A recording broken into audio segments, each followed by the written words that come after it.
सभी अभ्यर्थियों को मेरा प्यार भरा नमस्कार। तो कैसे हो आप लोग? आशा करता हूँ आप सभी स्वस्थ होंगे, मस्त होंगे और शानदार तरीके से अपनी तैयारी में लगे होंगे। तो आज का ये वीडियो आप लोगों की वनपाल पेपर सीरीज का अंतिम भाग होने वाला है और इस क्लास के बारे में मैंने आप लोगों को पहले ही सूचित कर दिया था कि आपकी एग्जाम से पहले, जो कि 28 जून को है, इससे पहले आप लोगों के लिए एक मेगा क्लास है वो जरूर अपलोड करने वाला हूँ। और आज की इस क्लास में आप लोगों का कंप्लीट सिलेबस है वो एक बार जरूर रिवाइज होने वाला है और जो आप लोगों ने तैयार किया है वो भी आपके बिल्कुल याददाश्त में बिल्कुल पक्का बैठने वाला है। तो इस क्लास को चाहे फास्ट फॉरवर्डिंग करते हुए देखो, लेकिन कंप्लीट देखना, आपकी जो 28 जून को एग्जाम है उसमें जरूर काम आने वाली है। तो अब ज़्यादा समय नहीं लेते, देखो शुरू करते हैं अपने आज की क्लास।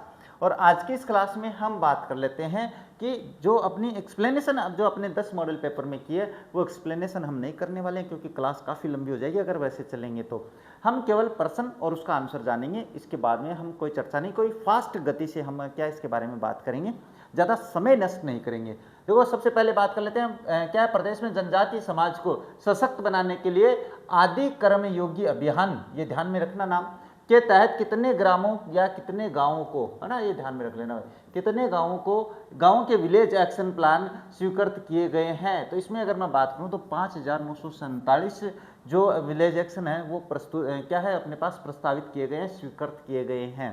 इसके बाद में बात करते हैं नेक्स्ट क्या दिया, नई दिल्ली में आयोजित अंतर्राष्ट्रीय कार्यक्रम में किसे best destination wedding anchor of India के प्रतिष्ठित राष्ट्रीय अवार्ड से सम्मानित किया गया है। तो इसमें आपके पास आ जाते हैं अंकित खंडेलवाल, नाम याद रखना भाई, हो सकता है पूछ ले।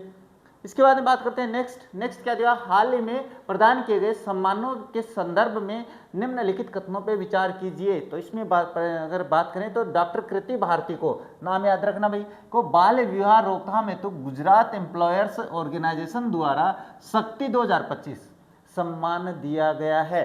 पूछा जा सकता है कि शक्ति 2025 सम्मान क्या है, तो वो अपने पास क्या है, बाल विवाह रोकथाम हेतु दिया जाने वाला एक पुरस्कार है। प्रश्न कैसे भी आ सकता है भाई, तो ये बात आप लोगों को ध्यान में रखनी है। Professor A Bala Subramaniam hills millennium award 2025 जीतने वाले पहले भारतीय बने हैं। तो ये नाम भी याद रखना, हिल्स मिलेनियम अवार्ड 2025 पहले भारतीय प्रोफेसर ए बाला सुब्रमण्यम है भाई। Doctor S L. कोठारी को national academy of sciences India NASI जो शॉर्ट नेम है द्वारा ऑनरेरी साइंटिस्ट सम्मान दिया गया है। तो ये तीनों ही कथन सत्य होते हैं भाई, ये तीनों कथन क्या है, सत्य कथन है। तो ध्यान में रखना इन बातों को।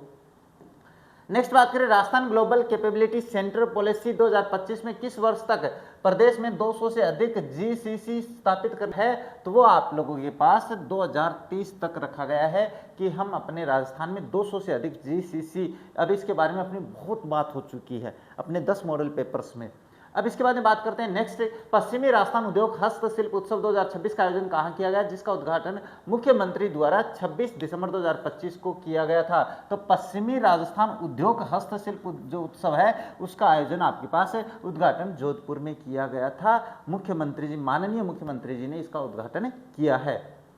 नेक्स्ट बात करें, राजस्थान ग्रामीण आजीविका विकास परिषद राजीविका ने किसके साथ आगामी वर्ष में क्या है, किसके साथ आगामी वर्ष में विभिन्न सर्वेक्षण एवं अध्ययन कार्यों के निष्पादन हेतु 20 जनवरी को समझौता ज्ञापन MOU किया है। तो इसमें मैं बात बताऊं तो MNIT जयपुर के साथ किया है, बाकी नहीं है, MNIT जयपुर। इसके बाद बात करते हैं नेक्स्ट क्या है, राज्यों और केंद्र शासित प्रदेशों के पर्यटन मंत्रियों की बैठक 14 से 15 अक्टूबर 2025 को कहाँ आयोजित की गई थी, तो जयपुर, उदयपुर, जोधपुर, बीकानेर। तो इसमें आपके पास, मैंने पहले भी बताया था, आपके पास उदय विलास जो महल था वहाँ पे अपने पास क्या है, इसके मीटिंग का आयोजन किया गया था उदयपुर में, पहले बात हो चुकी है भाई इसके बारे में भी। अच्छा, 12 अगस्त 2025 को प्रदेश में पहली बार ड्रोन आधारित क्लाउड सीडिंग के माध्यम से कृत्रिम बारिश कराने का परीक्षण किस स्थान से शुरू किया गया, रामगढ़ बांध जयपुर है, जवाई बांध पाली है, बिशलपुर बांध टोंक है, माही बजाज सागर बांध बांसवाड़ा है। तो रामगढ़ बांध जयपुर में किया गया है। तो याद रखना भाई, ये आपके पास इसका आंसर होता है। प्रथम जो क्लाउड सीडिंग है, क्लाउड सीडिंग जो अपने पास हेलीकॉप्टर वगैरह से, एरोप्लेन वगैरह से बारिश करवाई जाती है ना, ये बाद में समझाऊंगा, अब टाइम नहीं है। मुख्यमंत्री युवा स्वरोजगार योजना के माध्यम से कितने युवाओं को सूक्ष्म उद्यमी के रूप में तैयार किया जाएगा? तो 50,000 जो कैंडिडेट है, जो युवा हैं अपने पास, उनको तैयार किया जाएगा मुख्यमंत्री युवा स्वरोजगार योजना के तहत। सीधे अपनी बात करते चलेंगे भाई। दुबई में आयोजित 7वें रोल बॉल विश्व कप के संबंध में निम्न में से कौन सा कथन सही है? तो देखो, इसका आयोजन 14 से 18 दिसंबर 2025 को दुबई में हुआ। प्रतियोगिता में भारतीय पुरुष और महिला दोनों टीमों ने स्वर्ण पदक जीते और विजेता भारतीय पुरुष टीम ने सीकर में नेपाल महिला और महिला टीम ने प्रीतिका तारावत अजमेर शामिल थे भाई। ये दोनों तीनों कथन सत्य है भाई, याद रख लेना इसके बारे में। दुबई में आयोजित 7वीं रोल बॉल के बारे में। जयपुर के किस शतरंज खिलाड़ी ने हाल ही में इंटरनेशनल मास्टर नॉर्म हासिल किया है? अभिजीत गुप्ता है, रुद्रांश खंडेलवाल है, यश भरड़िया है, मनीष नरवाल है। तो इसमें आपके पास आ जाएगा क्या? यश भरड़िया नाम याद रखना भाई। इसके बाद है आईसीसी T20 वर्ल्ड कप 2026 के संबंध में कौन सा सुमेलित है? क्या है? तो player of the tournament Sanju Samson, इसके बारे में बात हो चुकी थी। सर्वाधिक रन साहिबजादा फरहान पाकिस्तान का था भाई। सर्वाधिक विकेट जसप्रीत बुमराह और वरुण चक्रवर्ती। ये सब जो अपने उपयुक्त कथन है वो दोनों सही है भाई, सारे सही है। अच्छा, 16 फरवरी 2026 को नई दिल्ली में आयोजित समारोह में किसे BCC Indian sports woman of the year 2025 चुना गया है? तो वो आपके पास स्मृति मंधाना क्रिकेट में चुना गया है। तो याद रख लेना भाई, कौन अपने पास BBC Indian sports woman year of the year.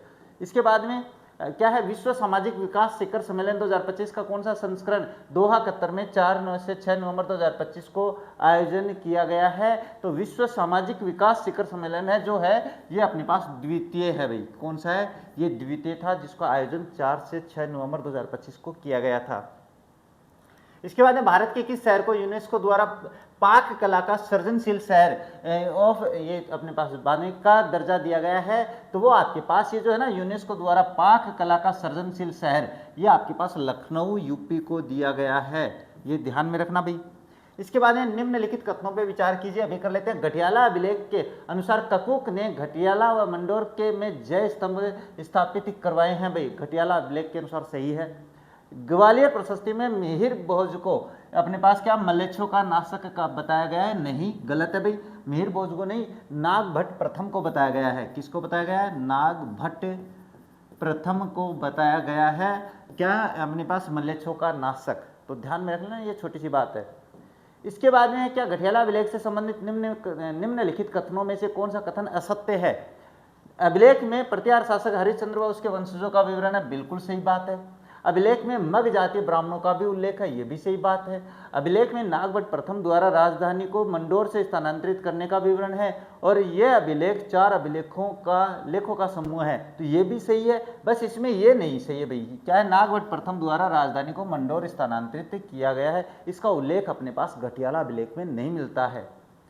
इसके बाद में क्या है? औरंगजेब ने बीकानेर के किस शासक को माहिर बराती अपने पास किसको दिया भाई? अनूप सिंह को किया था, उपाधि दी थी।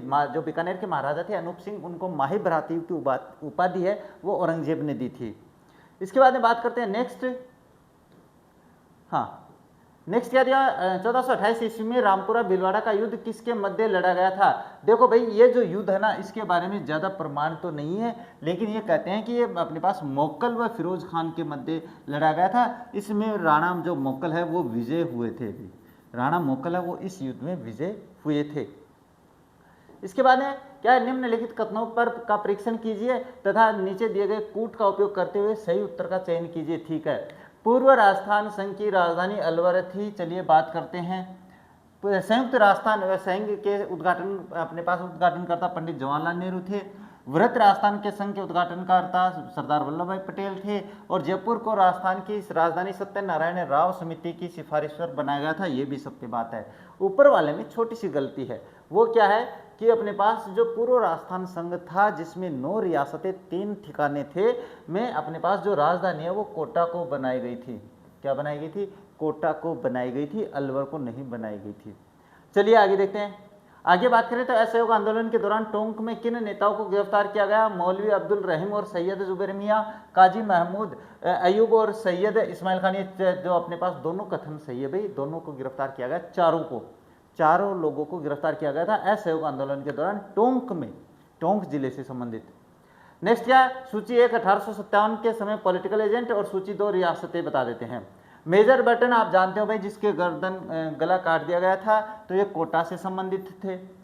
मैकमोहन आपको पता ही है, आप जानते हो जोधपुर से कौन से युद्ध में मारा गया था, बिथुड़ा के युद्ध में मारा गया था। इसके बाद है कप्तान सोवर्स, तो ये उदयपुर से संबंधित है, और ईडन जयपुर से संबंधित है। इसके बाद में क्या है, बिजोलिया किसान आंदोलन के संबंध में गलत कथन का चयन कीजिए। यह मेवाड़ राजा का प्रथम श्रेणी का ठिकाना था, बिल्कुल सही बात है। 1894 में अपने पास राव गोविंद दास की मृत्यु के बाद आंदोलन शुरू हुआ, सही बात है। राव कृष्ण सिंह ने 1903 में चमरी कर लगाया, और किसानों ने चमरी कर के विरोध में तुरंत हिंसक प्रदर्शन किया था, नहीं किया था भाई, तुरंत प्रदर्शन शुरू नहीं किया था, वो पहले अपने पास ठाकुर के पास गए थे, ऐसे डायरेक्ट नहीं हुआ था, लंबी प्रोसेस थी भाई। इसके बाद में क्या है, आदिवासी आंदोलनों के संबंध में अंग्रेजों की नीति का वर्णन क्या था, तो ये मैं एक बात बता देता हूँ, दमनात्मक उपायों का विस्तार, जिसे नवगठित अमानवीय और अपवित्र औपनिवेशिक व सामंती मेल द्वारा स्थापित राजनीतिक सत्ता का विस्तार कहा गया है। ऐसा विकल्प नहीं आने वाला है, छोड़ो इसको। जेंटलमैन्स एग्रीमेंट क्या से असंतुष्ट होकर बाबा हरिश्चंद्र ने कौन से किस संगठन की स्थापना करी थी भाई, तो इसमें आपके पास हो जाएगा आजाद मोर्चा, और इसके बारे में अपनी कंप्लीट चर्चा हो चुकी है। नेक्स्ट है, मुगल, यूरोपीय और राजपूत स्थापत्य कला का अद्भुत समन्वय मेहमानवाजी के लिए मुबारक महल कहाँ है, जयपुर में है, तो ये जयपुर में आ जाता है।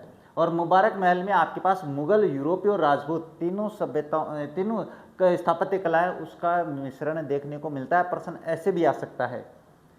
इसके बाद में है, निम्नलिखित में से किस शासक के काल में साहिब राम ने आदमकद चित्र बनाने की परंपरा शुरू की। आदमकद का मतलब होता है पहले जो चित्र बनाते थे या अपनी तस्वीरें बनवाते थे, वो अपनी कमर तक बनवाते थे, ऊपर का हिस्सा जो होता है, यानी हाफ फोटो जिसको कहते हैं।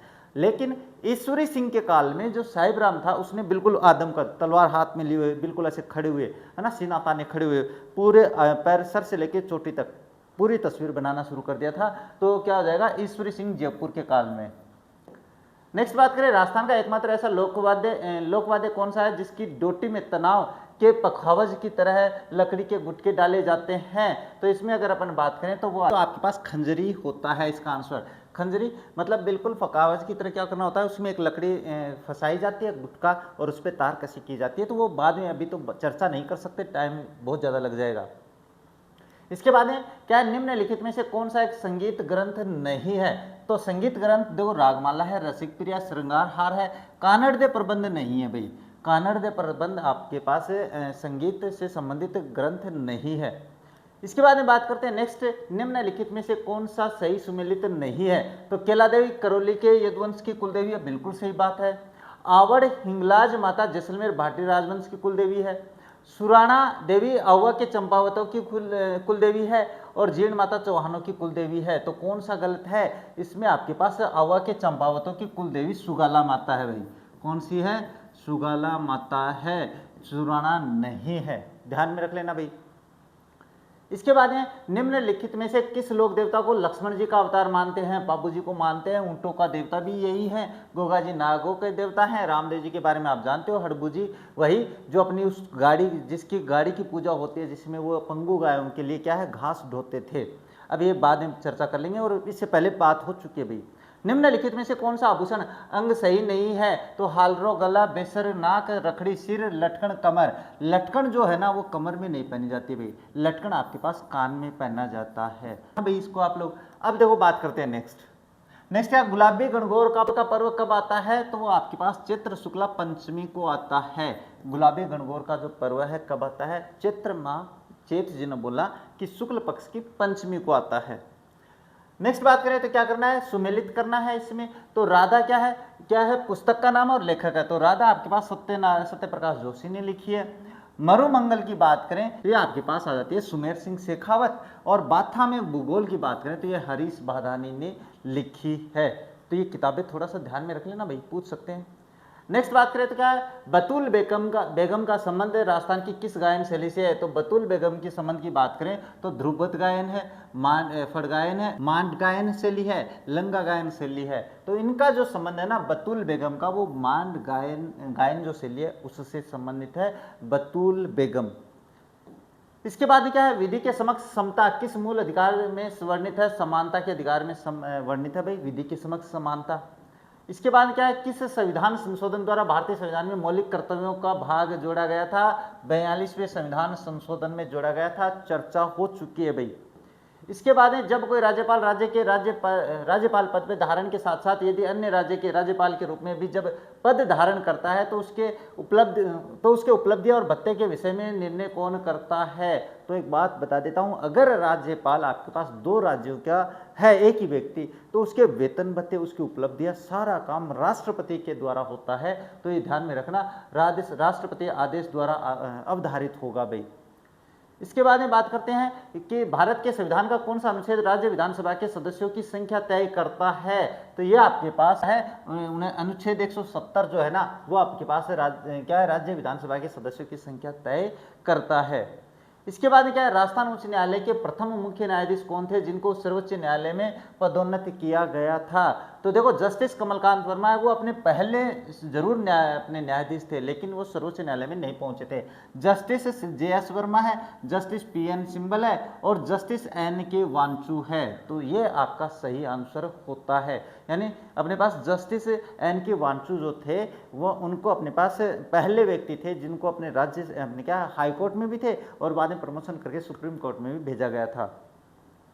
इसके बाद में संविधान के किस अनुच्छेद के तहत राजस्थान सरकार के अधीन सेवारत व्यक्ति को प्रभावित करने वाले अनुशासनात्मक मामलों पर राजस्थान लोक सेवा आयोग से अनिवार्य परामर्श का प्रावधान है? तो आपके पास अनुच्छेद 320(3) में दिया गया है। ये आपको शायद पहले मैंने समझा दिया ये प्रश्न, है ना, तो ये ज्यादा चर्चा नहीं करते हुए चलिए।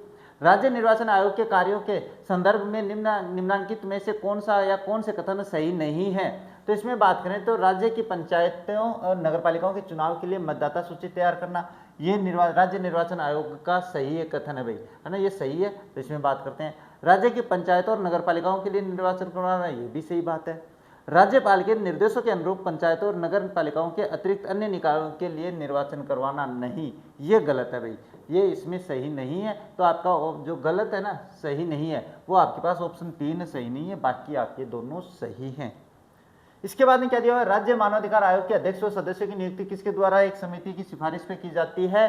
तो राज्यपाल किसकी सिफारिश पे की जाती है भाई? क्या है, राज्य मानवाधिकार आयोग के अध्यक्ष व सदस्यों की नियुक्ति किसके द्वारा एक समिति की सिफारिश पे की जाती है? राज्यपाल के द्वारा की जाती है। और उस जो समिति की बात कर रहे हैं ना, उसका अध्यक्ष मुख्यमंत्री होता है। और इसमें सदस्य कौन कौन से होते हैं वो चर्चा कर ली हमने। निम्न कथनों पर विचार कीजिए। वार्ड सभा का अध्यक्ष वार्ड पंच होता है, बिल्कुल सही बात है। वार्ड सभा प्रतिवर्ष कम से कम 2 बैठकें अनिवार्य है, बिल्कुल सही बात है, यानी 6 महीने में कम से एक बार।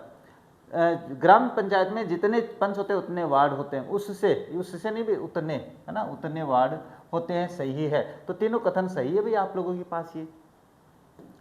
नेक्स्ट बात करें, राजस्थान में प्रत्येक ग्राम पंचायत में सामाजिक अंकेक्षण कितनी बार किया जाता है? तो 2 वर्ष में 1 बार, 1 वर्ष में 3 बार, 1 वर्ष में 2 बार, 1 वर्ष में 1 बार। तो 1 वर्ष में 2 बार किया जाता है से क्या, सामाजिक अंकेक्षण का कार्य। तो याद रख लेना भाई, किसमें, राजस्थान में प्रत्येक ग्राम पंचायत में सामाजिक अंकेक्षण का कार्य। अब देखो बात करते हैं नेक्स्ट क्या दिया हुआ है, राजस्थान में निम्नलिखित में से किस बालुका स्तूप को जीवावशेष बालुका स्तूप माना जाता है? अवरोधी, बरखान, अनुदैर्ध्य और अनुप्रस्थ। तो इसमें अवरोधी जो होता है ना, उसको अपने पास जीवावशेष बालुका स्तूप माना जाता है।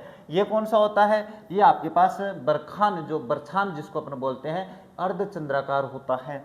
अनुदैर्ध्य पवन के अनुसार ऐसे बनाता है, लहर बनाते हुए चलता है। अनुप्रस्थ आपके पास समकोण बनाते हुए चलता है। तो ये ध्यान में रख लेना भाई। इसके बाद में क्या है, निम्न कथनों पे विचार कर नीचे दिए गए कूट में से सही विकल्प चुनिए भाई। ग्रेट इंडियन बस्टर्ड को भारतीय वन्य जीव संरक्षण का अधिनियम 1972 की अनुसूची में रखा गया है, बिल्कुल रखा गया है। और बस्टर्ड को वर्ष 1981 में राज्य पक्षी घोषित किया गया, ये भी सही बात है। दोनों ही कथन सत्य है, तो देख लेना। नेक्स्ट है, कोपेन के जलवायु वर्गीकरण के अनुसार राजस्थान के किस प्रदेश में AW प्रकार की जलवायु पाई जाती है? दक्षिणतम प्रदेश जो है ना, वहाँ पे आपके पास AW पाई जाती है। ये उत्तरी पूर्वी की बात करें तो उस तरफ आप देख सकते हो, मैंने सारा वर्गीकरण आप लोगों को समझाया भाई।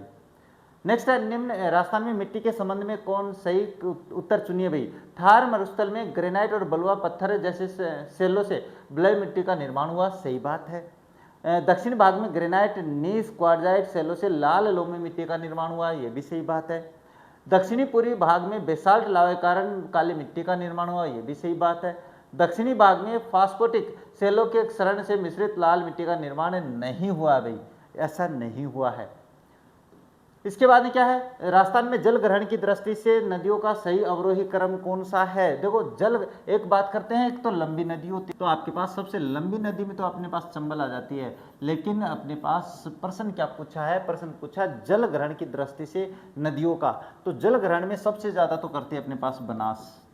अब बनास के बाद में देखो लूनी शामिल होती है, लूनी नदी जल ग्रहण में ज्यादा होती है, इसके बाद में चंबल आती है भैया आपके पास।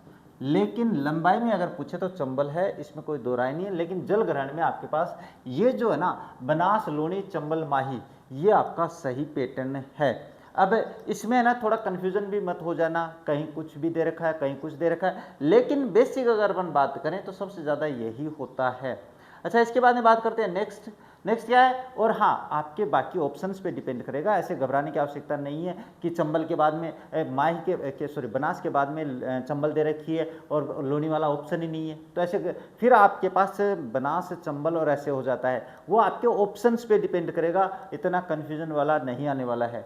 पूर्वी राजस्थान नहर परियोजना के अंतर्गत बनाए जाने वाले बैराज व बांध के लिए कौन सा युग्म सुमेलित नहीं है। डूंगरी बांध, बनास नदी, राठौड़ बैराज, बनास नदी, नवनेरा बैराज, काली सिंध और रामगढ़ बैराज, कुन्नू नदी। तो ये आपके पास सुमेलित नहीं है, बाकी सारे सुमेलित हैं। इसके बाद बात करते हैं नेक्स्ट निम्नलिखित में से खनिज खनन क्षेत्र युग्मों के में से कौन सा सुमेलित नहीं है भाई। तो सुमेलित की बात करें तो लोह, अयस्क और नाथ की नेरी सुमेलित नहीं है, बाकी सीसा और जस्ता, आगुचा, गुलाबपुरा अपने पास मैच में है, तांबा खोदरीबा में है और मैग्नीज कालाकुंटा है। इसके बाद में बात करते हैं नेक्स्ट, फ्लाई ऐश एक प्रदूषक दहन उत्पाद है जो प्राप्त होता है जलाने से। तो अपने पास कोल यानी कोयला जलाने से, पत्थर के कोयले जो जलाते हैं उसे फ्लाई ऐश से एक प्रदूषक दहन उत्पाद है, जिससे अपने पास क्या है, ये जो कोयला जलाते हैं तो इससे काला काला धुआं ऊपर उठता है, जिसमें कण ऊपर उठते हैं भाई, वो अपने पास पोल्यूशन का कारण बनता है। इसके बाद क्या युग्म, गलत युग्म की पहचान करनी है भाई। पटवोक की हवेली जैसलमेर में है, बिल्कुल है भाई, सही है पटवोक की हवेली। दानचंद्र चोपड़ा की हवेली बीकानेर, गोयनका की हवेली मंडावा और लालचंद दड्डा की हवेली फलौदी जोधपुर। तो ये जो दानचंद्र चोपड़ा की जो हवेली है वो अपने पास क्या है, बीकानेर में नहीं है, बाकी सारे सुमेलित है भाई। नेक्स्ट है ग्रामीण क्षेत्र में गैर कृषि आजीविका के साधनों का विकास करने के लिए, ग्रामीण क्षेत्र में रूडा है भाई, क्या है रूडा, अपने पास है रूरल अर्बन, है ना, ध्यान में रख लेना। ग्रामीण क्षेत्रों में गैर कृषि आजीविका के साधनों का विकास करने के लिए रूडा है। इसके बाद में बात करते हैं नेक्स्ट, राजस्थान में किस पंचवर्षीय योजना के तहत सामाजिक वानिकी और कृषि वानिकी पर जोर दिया गया था। 5वीं थी भाई, वो कौन सी थी, 5वीं यानी पंचवर्षीय योजना थी। इसके बाद में 5वीं पंचवर्षीय योजना में ध्यान में रखना कृषि वानिकी पर जोर दिया गया था। निम्नलिखित कथनों में से सत्य कथन कौन सा है। एसडीजी के स्थानीयकरण को बढ़ावा देने के उद्देश्य से जिला स्तर पर एसडीजी की सामयिक समीक्षा हेतु जिला कलेक्टर की अध्यक्षता में एसडीजी क्रियान्वयन एवं मॉनिटरिंग समिति का गठन किया गया है। एसडीजी इंडेक्स का 5वां संस्करण मार्च 2024 में जारी किया गया। इसकी गणना 14 गोल्स के 95 संकेतकों पर की गई और ये सारे सही है भाई। राजस्थान में एसडीजी इंडेक्स 5.0 में जैसलमेर 50.63 समग्र स्कोर के साथ सबसे निचले स्थान पे रहा था। तो ये सारी बातें सही है। नेक्स्ट है जीरो बजट नेचुरल फार्मिंग की शुरुआत राजस्थान सरकार ने किस बजट में की थी। तो 19-20 है, 20-21 है, 21-22 है, 22-23 है, तो 19-20 में की थी जीरो बजट नेचुरल फार्मिंग की शुरुआत राजस्थान सरकार ने, ध्यान में रख लेना भाई ये। इसके बाद में बात करते हैं नेक्स्ट, क्या है निम्नलिखित में से कौन सा एक अकाल का प्रभाव नहीं है। बेरोजगारी में तीव्र वृद्धि हो जाती है, बिल्कुल होती है। खनिजों के दोहन में कमी नहीं आती है भाई। अगर अकाल पड़ रहा है इसका मतलब ये थोड़ी कि अपन खनिजों का भी दोहन नहीं करेंगे, बाकी आप देख लेना सारे। अच्छा, योजना व वित्त पोषण संस्था का कौन सा युग्म सुमेलित है। इसमें सारे सुमेलित है भाई। क्या राजस्थान जल क्षेत्र आजीविका सुधार परियोजना जायका अपने पास जो जापान की है उसके द्वारा क्या है वित्तीय सहायता है। और राजस्थान के मरुस्थलीय क्षेत्र हेतु जल पुनर्गठन परियोजना न्यू डेवलपमेंट बैंक द्वारा है। और इसके बाद में क्या है राष्ट्रीय जल विज्ञान परियोजना विश्व बैंक परियोजना है। तो सारे सुमेलित हैं, ध्यान में रख लेना।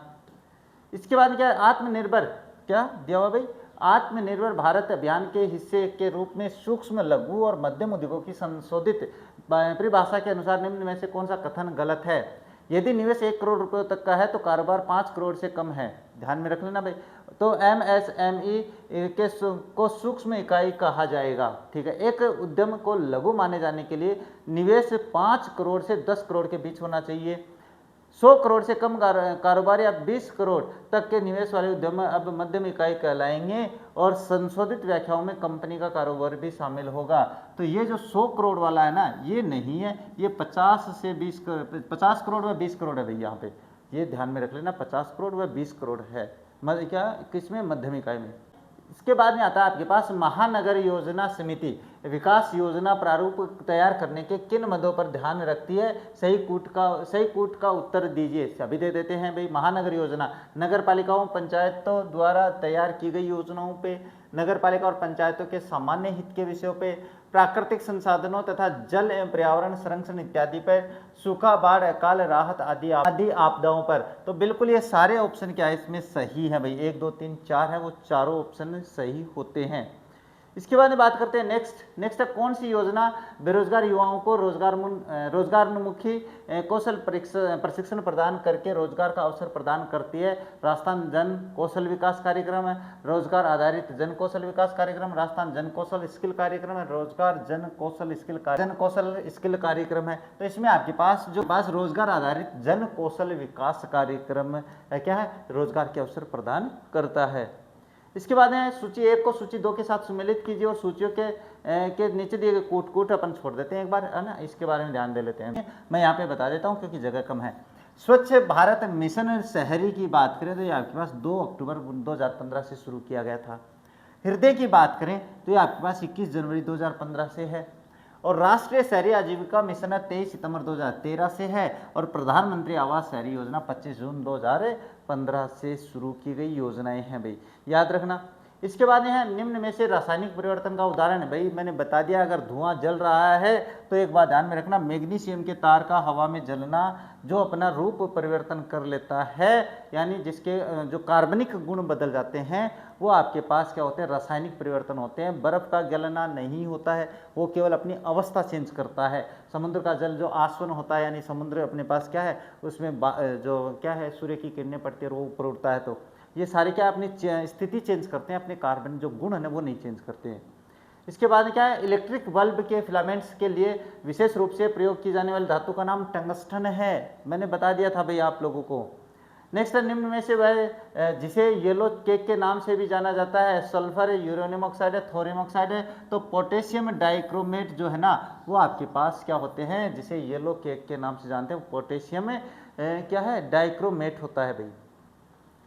अवतल दर्पण का उपयोग क्या है? गाड़ी के हेडलाइट में, सोलर कुकर में और ENT डॉक्टर द्वारा बिल्कुल सभी में किया जाता है ये अवतल दर्पण का प्रयोग। इसके बाद में बात करते हैं नेक्स्ट, विप्रियासी लक्षणों के युग्म को कोडित करने वाले जीन कहलाते हैं, अलील्स कहलाते हैं भाई। ये क्या कहलाते हैं? विप्रायसी लक्षणों के युग्म को कोडित करने वाले जीन है वो अलील्स कहलाते हैं। इसके बाद क्या है? उस यौगिक का नाम बताए क्या है जिससे सूत्र Al2SO4 द्वारा इंगित किया जाता है? तो इसको अपन कहेंगे पास एल्यूमिनियम सल्फेट है। क्या है ये? एल्यूमिनियम सल्फेट है। ये एल्यूमिनियम, ये सल्फेट है, ध्यान में रख लेना। एल्यूमिनियम सल्फेट है क्या है? Al2SO4। इसके बाद मेंडल ने अपने प्रयोगों के लिए कितने विषम लक्षण चुने थे? तो 7 विषम लक्षण चुने थे भाई इन्होंने। कितने में? 7 विषम लक्षण। इसके बाद क्या है? निम्नलिखित में से असत्य कथन क्या है? अग्नाशय शरीर की सबसे बड़ी ग्रंथि है। गलत है भाई, यकृत है। क्या है? यकृत सबसे बड़ी ग्रंथि है। इंसुलिन रक्त में शर्करा की मात्रा को नियंत्रित करता है, बिल्कुल करता है। लेंगरहेंस की द्विपीका इंसुलिन व ग्लूकॉन नामक हार्मोन के आंतरिक स्राव करती है। अग्नाशयी रस में 98% जल होता है, बाकी सारे सही है, बस वो एक मैंने सही करवा दिया है। इसके बाद क्या दिया? किसे एंटी स्टेरिलिटी विटामिन कहते हैं? एंटी स्टेरिलिटी का मतलब जिसको गर्भ के विरुद्ध जाने वाली विटामिन कहें तो वो विटामिन ई होती है। क्या होती है? विटामिन ई होती है भाई। इसके बाद यदि एक व्यक्ति केवल दूध, अंडों, रोटी का आहार करता है तो कौन सा रोग? स्कर्वी रोग हो सकता है। उसको खटाई नहीं जाएगी तो अपने मुंह में जो दिक्कत है वो होना शुरू हो जाएगी भाई। डाउन सिंड्रोम एक आनुवंशिक विकार है जो किससे होता है? गुणसूत्रों की संख्या में परिवर्तन के कारण, गुणसूत्रों की संरचना में परिवर्तन के कारण, डीएनए की संरचना में परिवर्तन के कारण और आरएनए की। तो गुणसूत्र, ये गुणसूत्रों की संख्या में परिवर्तन होने के कारण होने वाली आनुवंशिक बीमारी होती है, विकार होता है भाई। नेक्स्ट क्या दिया? एक ग्रीन हाउस गैस, कोई भी ऐसा गैसीय मिश्रण होता है जिसके किसके लिए सक्षम होता है? समान रूप से सदृश्य, दृश्य और अवरक्त होता है। अवरक्त की तुलना में अधिक अवरक्त विकिरण होता है, दृश्य की तुलना में अधिक अवरक्त। भाई ये है आपके पास, ये थोड़ी सी भाषा थोड़ी सी टफ है, लेकिन याद तो करनी पड़ेगी ना, याद तो करेंगे तभी तो होगा सब कुछ। अच्छा, पारिस्थितिकी तंत्र की संकल्पना किसने दी थी? एजी टेंसले ने दी थी भाई। क्या है पारिस्थितिकी तंत्र की जो संकल्पना, वो एजी टेंसले ने दी है। इसके बाद में बात करते हैं बच्चों में प्रोटीन की न्यूनता के कारण जो रोग उत्पन्न होता है उसे क्या कहते हैं? उसे अपने पास मेरास्मस कहते हैं भाई। प्रोटीन की कमी से जो अपने पास न्यूनता से जो रोग होता है उसे मेरास्मस कहते हैं। इसके बाद में जैव विविधता हॉटस्पॉट की अवधारणा किसके द्वारा प्रतिपादित की गई थी? अर्नस्ट हैक्कल है, नॉर्म्स मेयर्स है। तो ये आपके पास है अर्नस्ट हैक्कल द्वारा जैव विविधता हॉटस्पॉट की अवधारणा है वो द्वारा प्रतिपादित की गई थी। नाम याद रखना, पक्का वैज्ञानिकों में से पूछेंगे एक। इसके बाद में एक, ये तो आप 1 KB में कितने होते हैं? 1024 बाइट होता है भाई। और अपशिष्ट प्रबंधन में प्राथमिक चरण क्या होता है? सबसे पहला काम अपने पास पृथक्करण का आता है भाई। किस में आता है? जब अपन अपशिष्ट प्रबंधन करते हैं, कचरा का प्रबंधन करते हैं भाई, तो सबसे पहले जो काम होता है वो काट छाट होता है भाई, कि कौन सा कचरा जलना है, कौन से कमरे का जो कचरा है भाई उसका अपने पास क्या है, पुनर्निर्माण कर सकते हैं, रिसाइकिल कर सकते हैं, तो वो सारा देखना होता है। इसके बाद ठोस अपशिष्ट की बंगलोर प्रक्रिया मुख्य रूप से किस प्रकृति की है? वायवीय, रासायनिक, भस्मीकरण और अवायवीय। तो आपके पास ये आ जाता है, ठोस अपशिष्ट की जो बेंगलोर प्रक्रिया है वो अवायवीय है। नाम याद रखना, विज्ञान नहीं पढ़े हो तो भी पता नहीं है, पूछ लेवे तो। जीन्स जो विपरीत लक्षणों के संकेतक कहलाते हैं, अलील कहलाते हैं भैया। जीन्स जो क्या कि विपरीत लक्षणों के संकेत देते हैं वो अलील कहलाते हैं। इसके बाद में क्या दिया? आंखों की विटामिन, ये विटामिन ए आ जाती है। तो अब ये जो अपने 85 क्वेश्चन है ना, ये तो होते हैं कंप्लीट। और इसके जो मैथ के क्वेश्चन है देखो भाई, उसके लिए अभी समय देखो जितना हो सका था मेरे से मैंने उतना किया है, लेकिन अपनी जो गणित के क्वेश्चन है वो आते हैं 15 में से आप, मुझे पता है जितना यहाँ पे इस क्लासेज जो आपको प्रोवाइड करवाई गई है उनमें से पक्का आपको क्वेश्चंस मिलने वाले। उनसे संबंधित मैं ये बता रहा हूँ भाई, सेम प्रश्न आने की कोई गारंटी नहीं होती है। इसके बाद में चलिए अपने पास दूसरे जो पेपर की कर लेते हैं थोड़ा सा। कौन सा डिस्कॉम प्रदेश का पहला डिफेक्टिव मीटर मुक्त वितरण निगम बन गया है? तो जयपुर विद्युत वितरण निगम है, वो पहला ऐसा डिस्कॉम बना है जो डिफेक्टिव मीटर है सब कुछ हटा दिए हैं भाई। तो ये ध्यान में रखना, जयपुर विद्युत वितरण निगम। जयपुर लिटरेचर फेस्टिवल के दौरान 18 जनवरी को दैनिक भास्कर की ओर से श्री द्वारका प्रसाद अग्रवाल सम्मान किस अभिनेता और पटकथा लेखक को दिया गया? प्रसाद अमीश त्रिपाठी है। तो इसमें आपके पास क्या जाएगा? पीयूष मिश्रा को दिया गया है 18 जनवरी को दैनिक भास्कर की ओर से। ठीक है, ध्यान में रख ले। नहीं, हाँ, क्या हाल ही में दिए गए पुरस्कारों के बारे में निम्नलिखित कथनों पर विचार कीजिए। काजरी जोधपुर के डॉक्टर धीरज सिंह को ICAR द्वारा राष्ट्रीय कृषि वैज्ञानिक पुरस्कार 2025 दिया गया है, बिल्कुल है। कृषक उपहार योजना के तहत राज्य स्तरीय प्रथम पुरस्कार कोटा मंडी के किसान गोलू मनजीत सिंह को मिला है। राजस्थान पर्यटन विभाग outlook Indian responsible tourism awards के लिए के साथ मिलकर भाई राज्य पर्यटन पुरस्कार शुरू करेगा। तीनों ही कथन सही है भाई। क्या है? ये तीनों कथन सही होते हैं आप लोगों के लिए। नेक्स्ट क्या दिया है? राजस्थान डेटा सेंटर पॉलिसी 2025 में कितने वर्षों तक 5% ब्याज अनुदान का लक्ष्य रखा गया है? तो वो आपके पास 5 वर्षों तक रखा गया है भाई, कि 2025 में जो है ना राजस्थान डेटा सेंटर पॉलिसी में कितने वर्षों तक 5% ब्याज अनुदान का लक्ष्य रखा गया है अपने पास? 5 वर्षों तक। नेक्स्ट है, राजस्थान के मुख्यमंत्री भजनलाल शर्मा ने निम्न में से कौन सी नीति 18 मार्च 2026 को जारी की है? तो Rajasthan Indian industrial park promotion policy है, Rajasthan aerospace and defence policy है, राजस्थान सेमीकंडक्टर पॉलिसी है। तो आपके पास ये उपयुक्त सभी है जिनका शुभारंभ अपने माननीय मुख्यमंत्री भजनलाल जी शर्मा ने किया है। इसके बाद में बात करते हैं नेक्स्ट, चिकित्सा सेवा में अंतर्राष्ट्रीय सहयोग को बढ़ावा देने के लिए प्रदेश के चिकित्सा विभाग ने किस विदेशी विश्वविद्यालय के साथ MOU किया है? तो वो मैनचेस्टर यूनिवर्सिटी के साथ किया है भाई। किसके साथ किया है? मैनचेस्टर यूनिवर्सिटी के साथ किया है। अच्छा, इसके बाद में बात करते हैं नेक्स्ट, नेक्स्ट है प्रदेश का पहला ई बस मैन्युफैक्चरिंग प्लांट कहाँ स्थापित किया जाएगा? घिलोट औद्योगिक क्षेत्र निमराना में ही किया जाएगा भाई, ये आपके ध्यान में रखना भाई। प्रदेश का पहला ई बस मैन्युफैक्चरिंग प्लांट कहाँ किया जाएगा? तो घिलोट औद्योगिक क्षेत्र निमराना में। इसके बाद राजस्थान में गिद्ध संरक्षण हेतु वल्चर ब्रीडिंग सेंटर की स्थापना की जाएगी, जिससे राजस्थान देश का 5वां ऐसा राज्य बन जाएगा। तो भरतपुर नहीं है, जोड़बीड़ बीकानेर में स्थापित किया जाएगा, जो अपने पास प्रदेश का क्या है 5वां राज्य बनने वाला है भाई, 5वां जोड़बीड़ अपने बीकानेर वाला। क्या स्पोर्ट्स लाइफ इंश्योरेंस स्कीम के तहत राज्य के अंतर्राष्ट्रीय पदक विजेताओं की कितनी राशि तक दुर्घटना? भाई 25 लाख तक बताया हुआ प्रश्न, ठीक है छोड़ती है इसको। 29-30 जुलाई 2025 को झुंझुनू में आयोजित अंडर 23 स्टेट एथलेटिक्स चैंपियनशिप में शॉटपुट स्पर्धा में पुरुष एवं महिला वर्ग में स्वर्ण पदक किसने जीता? तो इसमें आपके पास ये प्रीति नहीं है, आर्यन सैनी, सुशीला प्रजापति नहीं है, कर्ण सिंह, आयशा खनम, सिद्धार्थ चौधरी और वंशिका शेखावत ने जीता भाई। किसमें? अंडर 23 स्टेट एथलेटिक्स चैंपियनशिप में शॉटपुट प्रतिस्पर्धा में। इसके बाद में बात करते हैं पैरा शूटिंग वर्ल्ड कप में भरतपुर के रुद्रांश खंडेलवाल ने कुल कितने पदक जीते हैं? तो इसने कुल 5 पदक जीते हैं भैया आप लोगों के। कोई किसने जीते हैं भाई? अपने रुद्रांश खंडेलवाल ने। नेक्स्ट क्या दिया? राजस्थान में अपराध नियंत्रण के संदर्भ में निम्नलिखित कथनों पर विचार कीजिए। बलात्कार एवं पोक्सो प्रकरणों में अनुसंधान का समय घटकर अब 42 से 40 दिन रह गया है। 3 नए कानूनों के क्रियान्वयन में राजस्थान का देश में तीसरा स्थान है और 23 से 25 की अवधि में प्रदेश में कुल अपराधों में 18.77% की कमी आई है। तीनों ही सत्य वचन है भाई। चलिए, लॉस एंजलिस में आयोजित 68वें ग्रैमी अवार्ड्स के बारे में निम्नलिखित में से कौन सा सही है? तो ऑडियो बुक, नरेशन और क्या है स्टोरी टेलिंग रिकॉर्डिंग से क्या है श्रेणी वो दलाई लामा को है। Song of the year wild flower, Billie Eilish और फिनिश ओहल क्या है ओह वकोनेल है भाई, क्या नाम है भाई, है ना ओह क्या ओह वकोनेल है भाई। संगीत फिल्म श्रेणी में म्यूजिक फॉर जॉन विलियम्स है। तो ये सारे सम्मिलित हैं, तो ध्यान में रख लेना भाई, ये नाम याद रखना जरूरी है। पर क्या है अपने पास है आसियान शिखर सम्मेलन का कौन सा संस्करण कुआलालंपुर मलेशिया में 26 से 28 अक्टूबर 2025 को आयोजित किया गया था? तो ये आपके पास 47वां जो है ना वो किया गया है कुआलालंपुर मलेशिया में। कौन किसका? अपने पास आसियान शिखर सम्मेलन का। नेक्स्ट बात करें तो भगवत गीता और भरत मुनि के नाट्य शास्त्र की पांडुलिपियों को यूनेस्को के किस रजिस्टर में शामिल किया गया है? तो विश्व धरोहर स्थल नहीं है, अमूर्त सांस्कृतिक विरासत नहीं है, memory of the world register में शामिल किया गया है। किसको? अपने पास भगवत गीता और भरत मुनि के नाट्य शास्त्र की पांडुलिपियों को याद रखना भाई, ये नाम ये थोड़ा सा इंपॉर्टेंट लगता है मुझे।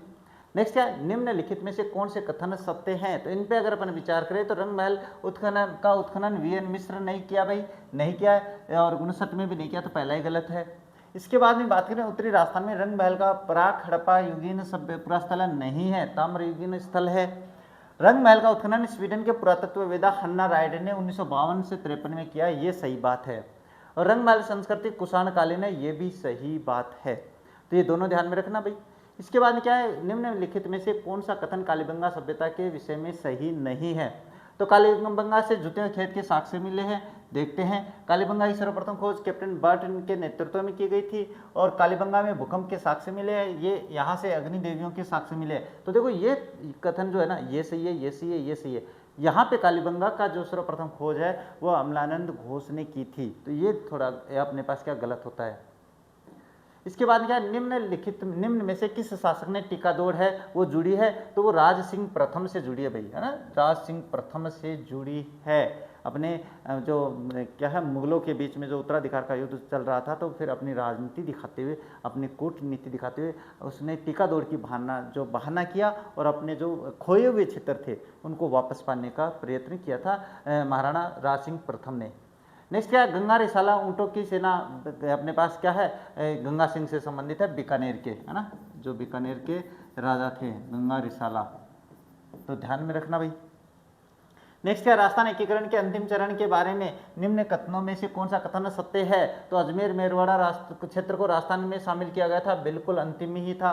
सिरोज का विलय राजस्थान में नहीं किया गया था भाई, सिरोज है वो मध्य प्रदेश को दिया गया था और सुनेल टप्पा है वो राजस्थान में आया था।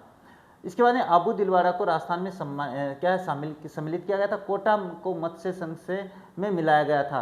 तो कोटा को मत्स्य संघ में क्या है, नहीं, मत्स्य संघ में नहीं मिलाया गया अभी कोटा को, तो ये भी गलत है। तो आपके पास 1 और 3 ये सही हो जाते हैं। और ये ध्यान में रख लेना भाई, ऐसे गड़बड़ी मत कर देना। जैसे मैं कोटा का नाम सुनते थोड़ा सा कन्फ्यूज आ गया था। इसके बाद में बात करते हैं, असहयोग आंदोलन के दौरान किसने अपनी राय बहादुर की उपाधि लौटा दी थी अपने पास? जमनालाल बजाज ने लौटाई थी भाई। किसने? जमनालाल बजाज ने, जिसे अपन ने क्या कहते हैं, भामाशाह कहते हैं। तिलक स्वराज कोष में 1 लाख रुपए भी दान दिए हैं। इसके बाद में क्या है, सूची 1 यानी क्रांति का स्थान और सूची 2 विद्रोह की तिथि से सम्मिलित करना है भाई। तो इसमें अगर अपन बात करें तो नसीराबाद सबसे पहले आता है, सबसे पहले यहीं पे, तो सबसे पहले 28 मई आ जाती है, 28 मई 1857। दूसरी आपके पास क्या है, जो नीमच है ना, ये 3 जून 1857 को हुआ था। और एरिनपुरा 21 अगस्त को शुरू हुई थी। जो क्रांति की बात करो ना, वो क्रांति। और कोटा 15 अक्टूबर को शुरू होती है। तो ये डेट आपको ध्यान रखनी है, पक्का प्रश्न पूछेंगे भाई। इसके बाद में बात करते हैं नेक्स्ट, क्या बेंगू किसान आंदोलन के दौरान किस समझौते को बोल्शेविक समझौते की संज्ञा दी गई थी भाई? अपने ठाकुर अनूप सिंह और राजस्थान सेवा संघ के मध्य जो समझौता हुआ था, है ना, 21 सूत्रीय मांग को लेकर, उसको बोल्शेविक की क्या है, अपने पास समझौते की संज्ञा दी गई थी। इसके बाद में बात करते हैं नेक्स्ट, क्या सूची 1 को सूची 2 से मिलान करना भाई? झा का आपके पास क्या, जो झा का वो तो आपके पास यहाँ पे एफ विल्डर हो जाता है। खेड़ ब्रह्मा अगर अपन बात करें तो वो आपके पास मोतीलाल तेजावत हो जाते हैं। और मानगढ़ पहाड़ी जो हो जाते हैं। तो याद रख लेना भैया, स्थान न पूछे जा सकते हैं ऐसे, कौन सा स्थान किससे संबंधित है। इसके बाद 1945 में नेहरू जी की प्रेरणा से आज़ाद मोर्चा का विलय पुनः किस में कर दिया गया भाई? जयपुर प्रजामंडल से अलग हुआ था, तो जयपुर प्रजामंडल में इसका एकीकरण कर दिया गया था, या इसको मिला दिया गया था। ये बाबा जो हरिश्चंद्र थे उनके बारे में अपनी बात हो चुकी है कि क्या उन्होंने जो अपने आज़ाद मोर्चा बनाया था, क्यों बनाया था, कैसे बनाया था, वो सारी बातें। राजस्थान में सोने चांदी की हवेलियाँ कहाँ पे है? मैणसर झुंझुनू में है भाई। ये कहाँ पे? मैणसर झुंझुनू में है। इसके बाद में बात करते हैं नेक्स्ट क्या, भागवत पुराण का पारिजात अवतरण किस मेवाड़ चित्रकार की कृति है? नानाराम है, उदय सिंह है, बानाराम है, राम सिंह है। तो ये आपके पास नानाराम की है भाई। क्या, कौन सी? भागवत पुराण की पारिजात अवतरण जो है वो किसकी है? नानाराम की है। अच्छा नेक्स्ट क्या, राजस्थानी लोक संस्कृति में प्रचलित वाद्य यंत्रों का कौन सा युग्म संगत है? तो रावण हत्ता जो बाबूजी के भोपे बजाते हैं, बिल्कुल है। रबाब मेवाड़ के रावल बजाते हैं। गोरजा जैसलमेर के भोपे हैं। और शिल्पा सहरिया जनजाति बजाती है। तो गोरजा नाम का जो है ना, ये जो है ये कोई वाद्य यंत्र नहीं है भाई। तो बस ये ध्यान में रखना। बाकी आप समझदार तो हो ही भाई, आप एग्जाम दे रहे हो, समझदारी तो दिखानी है। इसके बाद में क्या है, ढाणी का आदमी किसकी रचना है? सुमनेश जोशी है, झाबरमल शर्मा, जयसिंह नीरज, नथल जोशी है। तो इसमें आपके पास आ जाएगा जयसिंह नीरज। तो ढाणी का आदमी किसकी रचना है? वो आपके पास जयसिंह नीरज की है। नेक्स्ट क्या है, निम्नलिखित में से कौन सा युग्म लोकदेवी मुख्य मंदिर असंगत है? जमुआई माता जमुआ रामगढ़ सही है, नारायणी माता राजगढ़ अलवर सही है, लटियाल माता फलोदी और दधीमती माता ओसिया जोधपुर नहीं है, दधीमती माता गोठ मांगलोद में है भाई। ये लो ध्यान में रख लेना, दधीमती माता का मंदिर कहाँ पे? गोठ मांगलोद में है। भारत में किसी भी स्थल पर तेजाजी के मंदिर के निर्माण के उपरांत जागती ज्योत किस तीर्थ स्थल से लाई जाती है? खड़नाल है, पनेर है, कोल्लू है, सुरसुरा। तो वो सुरसुरा से लाई जाती है भाई। कहीं पर भी अगर बाबूजी का मेला लगता है तो जागती ज्योत जानते हो, अपनी ज्योत जलती हुई लेकर आते हैं उस स्थान पे। वो कहाँ से लाते हैं? वो सुरसुरा से लेकर आते हैं। इसके बाद क्या है, शरीर पर धारण किए जाने वाले आभूषणों का कौन सा युग्म सही नहीं है? देखो पाँव में अगर अपन बात करें तो खिल्ली बासा है, पायल है, नेवरी है, रमझोल है, सही है भाई। कलाई पे अगर नरसुखा, बेसर, बुलाक और भंवरकड़ी है। गला में थमड़ियों है, आड़ है, हालरो है, मांदलिया है। कर्ण में बात करें तो उगन्या, गुर्दा है, चोकड़ा है और टोटी है। तो इसमें ये जो है ना, ये सुमिलित नहीं है, क्योंकि इसमें बेसर और जो बुलाक है ना, वो हाथों में कलाई में नहीं पहने जाते हैं। ये ध्यान में रखना भाई। इसके बाद में फूलडोल उत्सव का संबंध राजस्थान के किस धार्मिक क्या है पंथ से है? तो वो आपके पास राम स्नेही से है भाई। किससे है? राम स्नेही संप्रदाय जो है वो, उसमें फूल डोल उत्सव का आयोजन किया जाता है। अच्छा नेक्स्ट बात करें तो नेक्स्ट क्या दिया हुआ है, प्रसिद्ध जैन ग्रंथ समराइज कहा के रचनाकार कौन है, जिसने 9 जन्मों की कहानियों के माध्यम से कर्म सिद्धांत को समझाया है। भद्रबाहु, हरिभद्र, सूरी, उमा स्वाति और अपने पास हेमचंद्र। तो इसमें आपके पास क्या है, उमा स्वाति आता है। ध्यान में रखना, प्रसिद्ध जैन ग्रंथ समराइज कहा किसकी है, तो क्या है जिसमें 9 रचनाकार कौन है, वो उमा स्वाति है। नेक्स्ट क्या है, राजस्थान में संगीतज्ञों और कलाकारों के संबंध में कौन सा कथन सही नहीं है। जहूर खां मेवाती भपंग के प्रसिद्ध कलाकार है, सही है। पंडित विश्व मोहन भट्ट ने नई राग गोरिम्मा का सर्जन किया है, सही है। मारवाड़ की मांगीबाई प्रसिद्ध ध्रुपद गायिका है, इस भी बात कर लेते हैं। और गणपत लाल डांगी को अभिनय, गायन और लोक रंग की आपके पास त्रिवेणी कहा जाता है। तो ध्रुपद गायकी नहीं है भाई मारवाड़ की मांगीबाई, ये आपके पास मांड गायकी है। क्या है भाई, ये मांड जो गायिका अपने पास क्या है, जो गायिका है ना वो है भाई मांड गायिका है, ये मैं लिख देता हूँ ये लो। चलिए इसके बाद में बात करते हैं नेक्स्ट क्या है, भारतीय संविधान में मौलिक अधिकारों की अवधारणा को निम्नलिखित में से किस देश से, ये आप जानते हो भाई, संयुक्त राज्य यूएसए से लिया गया है, तो इसको छोड़ देते हैं। चलिए आगे। इसके बाद क्या है, संविधान में मौलिक कर्तव्यों को किसकी सिफारिश पे शामिल किया गया था, तो स्वर्ण सिंह समिति के अभिशंसा पे अपने मौलिक कर्तव्यों को संविधान में शामिल किया गया है भाई, याद रखना। क्या स्वर्ण सिंह समिति, याद रखना भैया। नेक्स्ट है, राजस्थान के निम्नलिखित राज्यपालों के नाम उनके कालक्रम के क्रमानुसार व्यक्त कीजिए। ओपी मेहरा, सुखदेव है, रघुकुल तिलक है और वसंत राव पाटिल है। तो इसमें मैं सीधा उत्तर बता देता हूँ, इसमें आपके पास 3 नंबर है, 3, 1, 4, 2। तो सबसे पहले 1 नंबर पे तो आ जाता है ये, उसके बाद में 2 नंबर पे आ जाता है ये, 3 नंबर पे और ये 4 नंबर पे आ जाता है। तो ये ध्यान में रख लेना भाई, ये क्रम आप देख लेना। इसके बाद में क्या है, राजस्थान में विधानसभा के निर्वाचन हेतु मतदान का समय निम्नलिखित में से कौन नियत करता है, तो ये आपके पास भारत का निर्वाचन आयोग करता है, ये ध्यान में रख लेना भाई। भारत अपने पास क्या है, राजस्थान में विधानसभा का चुनाव जो है वो राज्य निर्वाचन आयोग नहीं करता है, भारत का निर्वाचन आयोग है वो करता है। इसके बाद क्या है, उच्च न्यायालय जयपुर पीठ के संबंध में निम्नलिखित कथनों पर विचार कीजिए। बात कर लेते हैं, उच्च न्यायालय की जो एक प्रधान उच्च पीठ है वो जयपुर में भी है। तो इसमें क्या है, राजस्थान उच्च न्यायालय की स्थायी पीठ की स्थापना 1977 जयपुर में की गई थी। स्थायी पीठ की स्थापना का आदेश राजस्थान के राज्यपाल द्वारा दिया गया था और पीठ की स्थापना का आदेश राज्य पुनर्गठन अधिनियम क्या है 1956 के अंतर्गत किया गया है। जयपुर पीठ को मुख्य पीठ का दर्जा नहीं दिया गया है, तो ये सही बात है भाई। तो इसमें आपके पास ये जो 2 नंबर है ना ये गलत है, बाकी 1, 3, 4 सही है। तो आपके पास 1, 3, 4 सही है। और ये जो है ना स्थायी पीठ की स्थापना का जो आदेश है राजस्थान के राज्यपाल द्वारा नहीं, ये राष्ट्रपति द्वारा दिया गया था भाई। क्या, राष्ट्रपति द्वारा, याद रखना।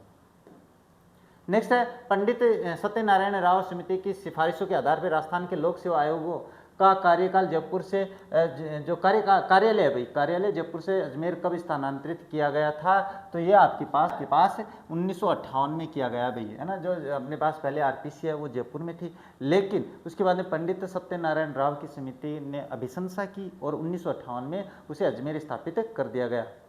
इसके बाद निम्नलिखित कथनों पर विचार कीजिए। संविधान के अनुच्छेद 243 ZA में राज्य चुनाव संचालन एवं अधीक्षण का उल्लेख किया गया, सही बात है।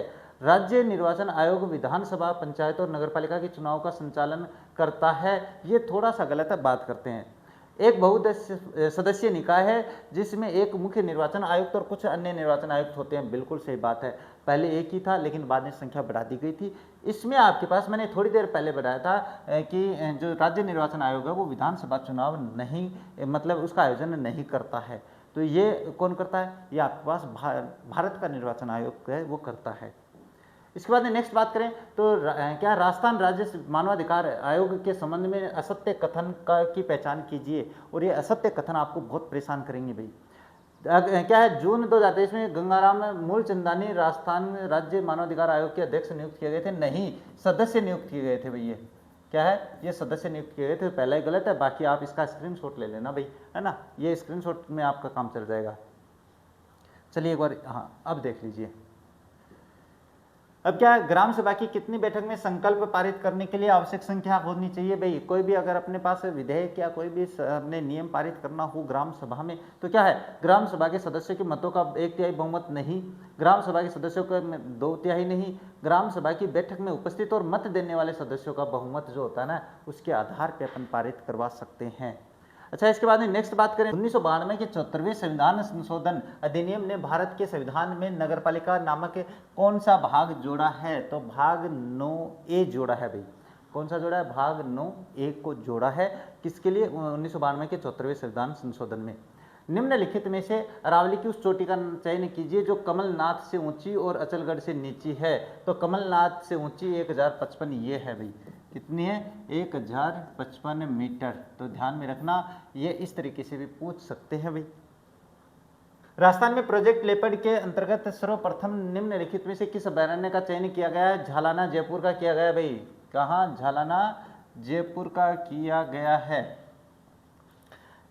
नेक्स्ट क्या दिया हुआ है? नेक्स्ट दिया सुमेलित करना है भाई। ये मैंने बहुत अच्छे से समझा दिया, तो आप कर सकते हो, इसको कर लेना। चलिए आप ये आप पे छोड़ते हैं ये। नेक्स्ट है निम्न राज्य में मिट्टियों के संबंध में कौन सा कथन गलत है? तो दक्षिणी पूर्वी भाग में काली मिट्टी का निर्माण डेक्कन ट्रेप के बेसाल्ट लावा के शरण से हुआ है, बिल्कुल सही है। राजस्थान में लाल पीली मिट्टी का निर्माण फास्फेट युक्त चट्टानों के शरण से हुआ है। मरुस्थार मरुस्थल में ग्रेनाइट और बालू का पत्थर युक्त चट्टानों, ये बिल्कुल सही है।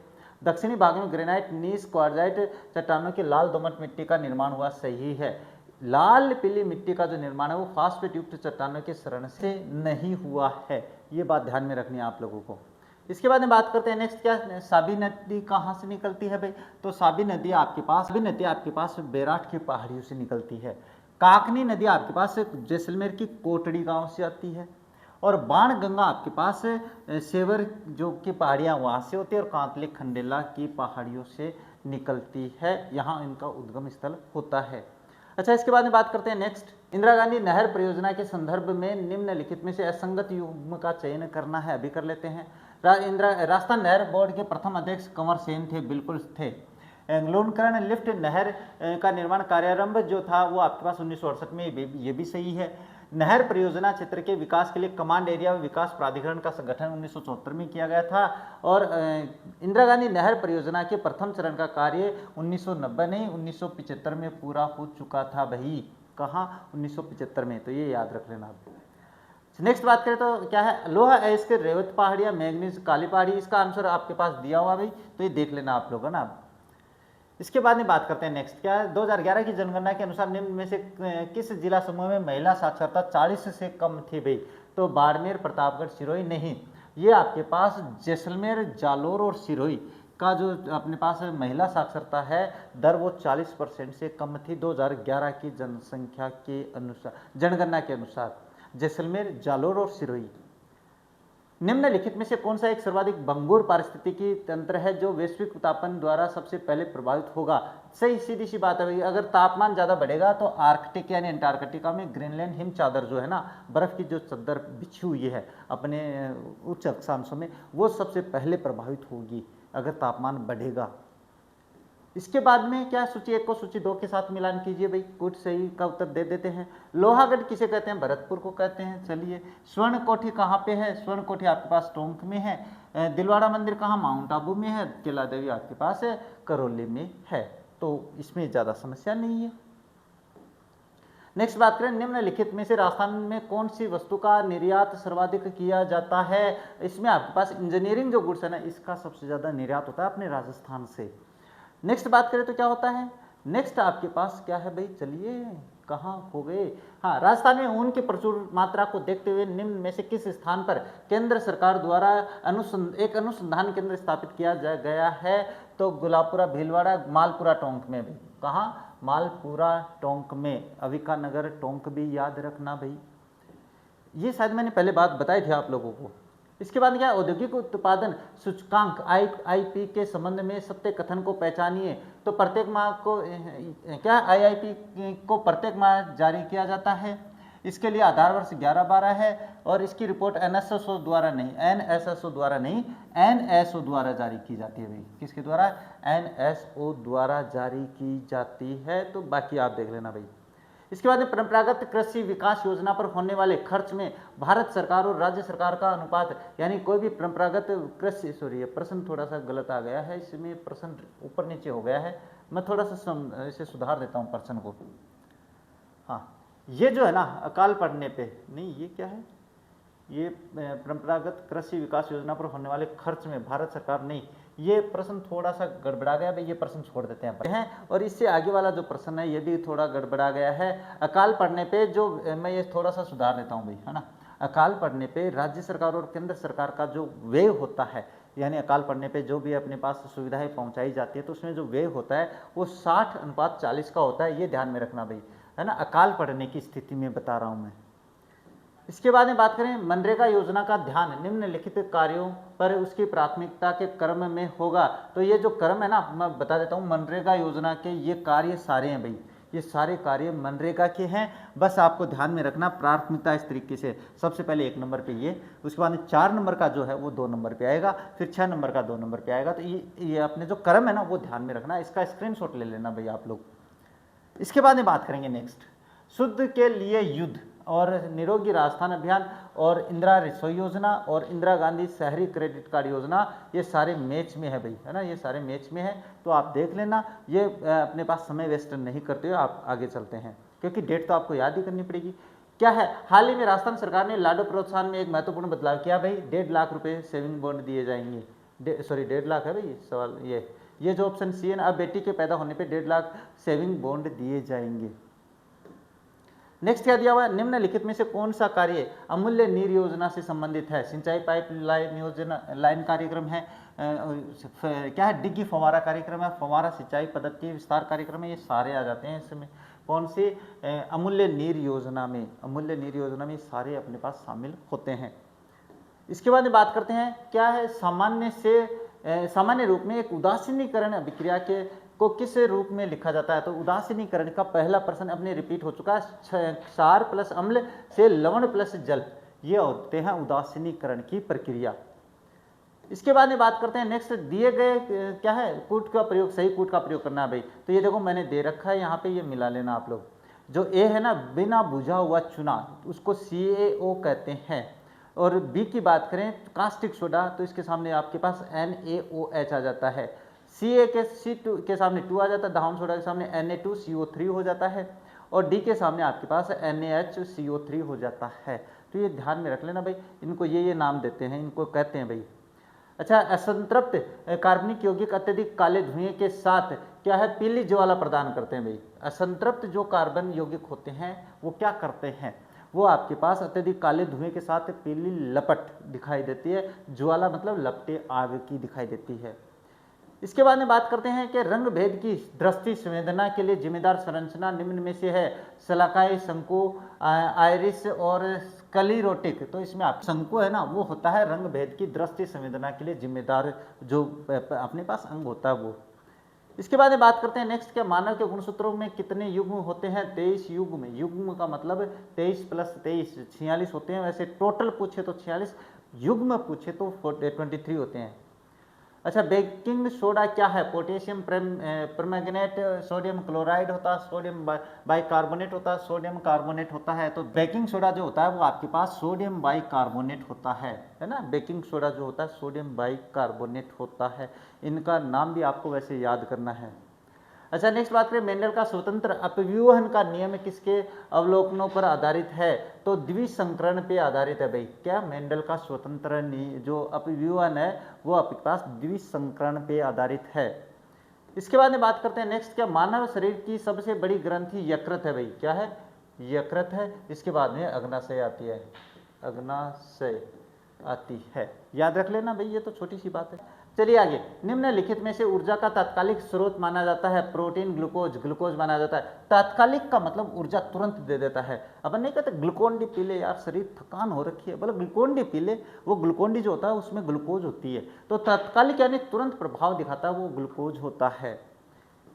इसके बाद में क्या है, किस खनिज तत्व की कमी से मांसपेशियों की दुर्बलता और अंगघात हो सकता है। पोटेशियम की कमी से, ध्यान में रखना, क्या है, खनिज तत्व की कमी से मांसपेशियों की दुर्बलता और अंगघात यानी कमजोर हड्डियां कमजोर हो जाती है, पोटेशियम की कमी से, पोटेशियम की कमी से होता है। इसके बारे में बात करें तो क्या आता है सल्फा ड्रग्स निम्न में से किस रोग के उपचार के लिए प्रयुक्त होता है। कोड, प्लेग, हेपेटाइटिस और मलेरिया। तो कोड और प्लेग के लिए है भाई, कोड और प्लेग के लिए सल्फा ड्रग्स है वो उपचार में काम में लिया जाता है। हेपेटाइटिस और मलेरिया दोनों अपने पास है, एक तो वायरस है और एक जीवाणु है, तो इनके लिए अलग से दवा होती है। इसके बाद में बात करें तो जलीय पारिस्थितिकी तंत्र में अपघटक के उदाहरण है से ये आपका पर बिल्कुल आया हुआ है भाई, शैवाल क्या जीवाणु और कवक, क्या है भाई, जीवाणु और कवक है वो जलीय पारिस्थितिकी तंत्र में अपघटक का काम करते हैं, है ना, नष्ट कर देते हैं उसको। इसके बाद में क्या है, पारिस्थितिकी के जनक कौन से, अर्नेस्ट हैक्कल है, ये प्रश्न आ चुका है तो ध्यान में रखना भाई। इसके बाद में क्या है, मनुष्य के गले व मुंह में छाले, थ्रस का मुख्य कारक क्या है, कैंडिडा कवक है भाई, क्या है, कैंडिडा कवक होता है मुंह में छाले का प्रमुख कारक जो होता है। नेक्स्ट बात करें तो क्या होता है, निम्नलिखित में से कौन सा स्थानीय संरक्षण का उदाहरण नहीं है, तो राष्ट्रीय उद्यान है, वन्य जीव उदाहरण है, अभ्यारण्य, बायोस्फीयर, बीज बैंक नहीं है भाई, बीज बैंक तो वैसे ही नाम अलग हो जाता है। तो स्वस्थानीय में आपके पास राष्ट्रीय उद्यान, वन्य जीव अभ्यारण्य और बायोस्फीयर रिजर्व शामिल होते हैं। अच्छा, वीडीयू किस प्रकार की डिवाइस है, आउटपुट है भाई, है ना, वीडियो क्या है, डिस्प्ले यूनिट होता है ना, वो आउटपुट होता है, जैसे मॉनिटर जो होता है तो वो आउटपुट होता है।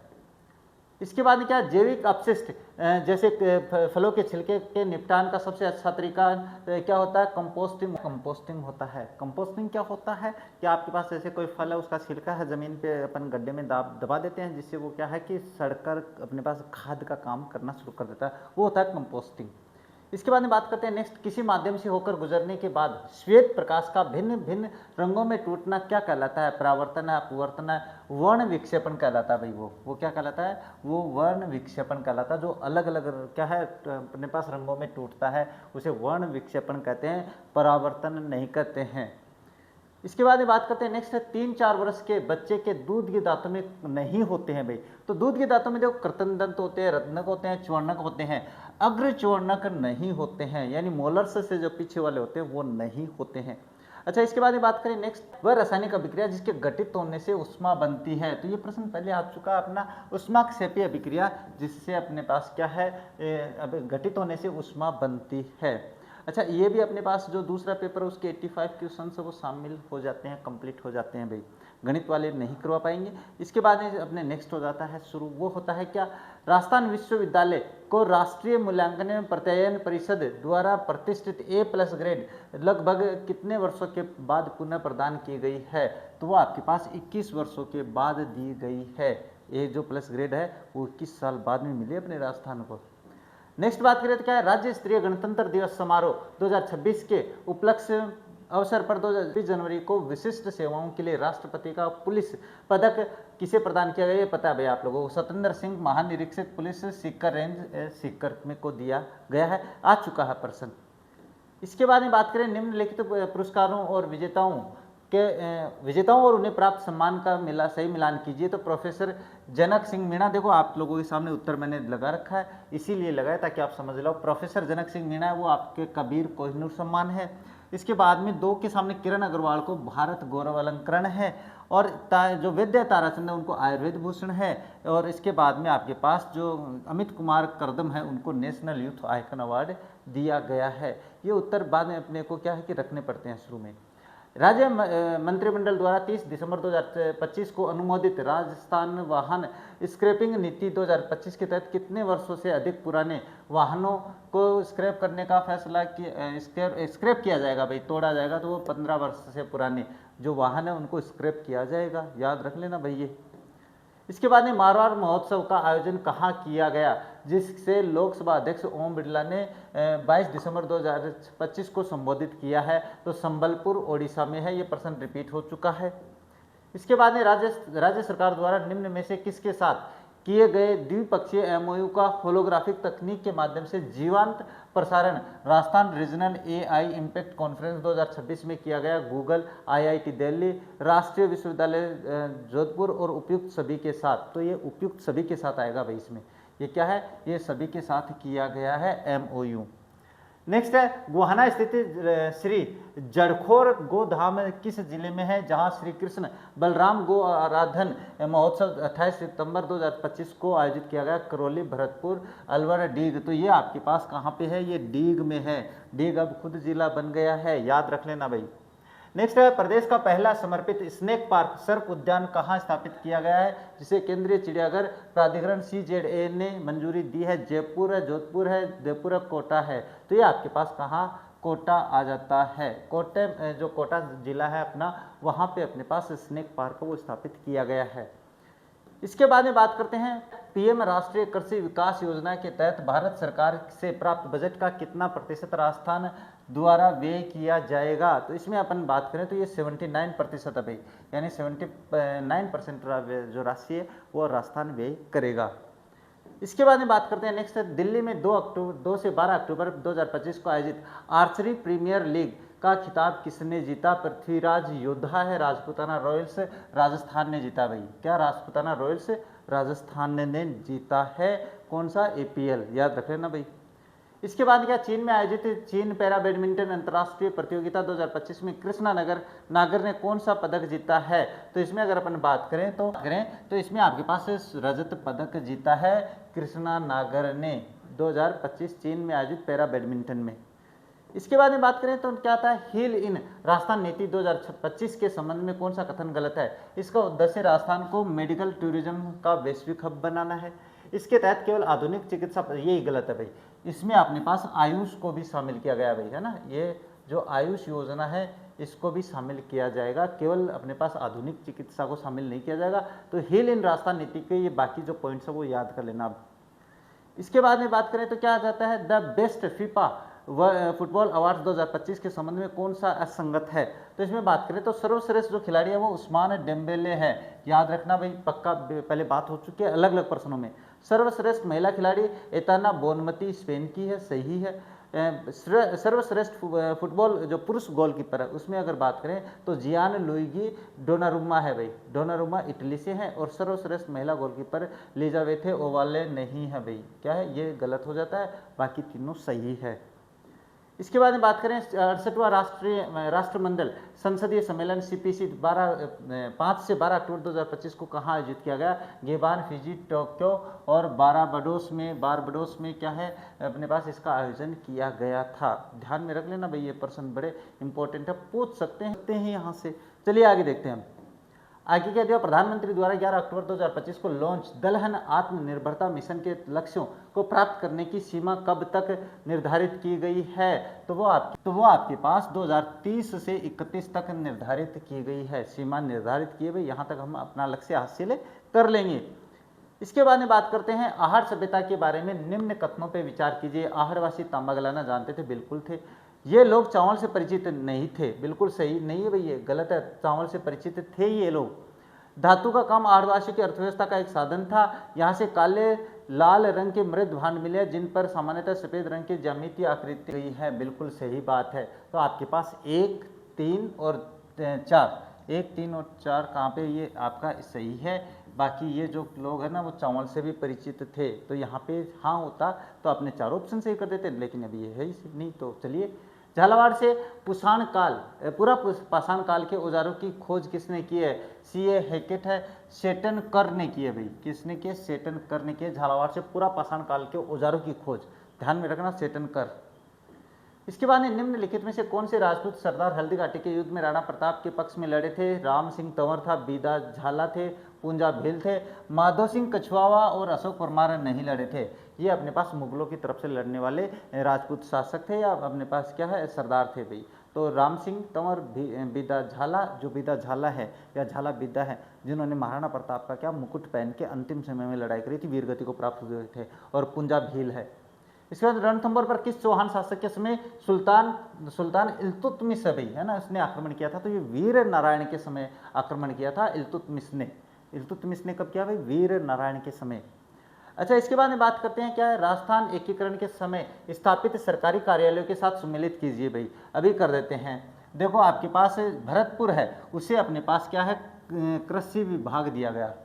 जोधपुर को आपके पास हाई कोर्ट दिया गया, बीकानेर को आपके पास शिक्षा विभाग दिया गया और उदयपुर को खनिज विभाग दिया गया था। और ये कारण मैंने बताया कि अलग अलग क्यों दिए गए थे, आप लोगों को उस क्लास में, उस पेपर की क्लास में बताया दिया था मैंने।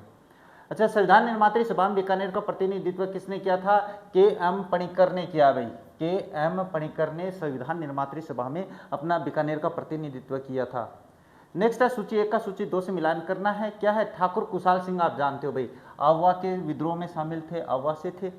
जयदयाल की बात करें तो कोटा विद्रोह से थे, बिल्कुल।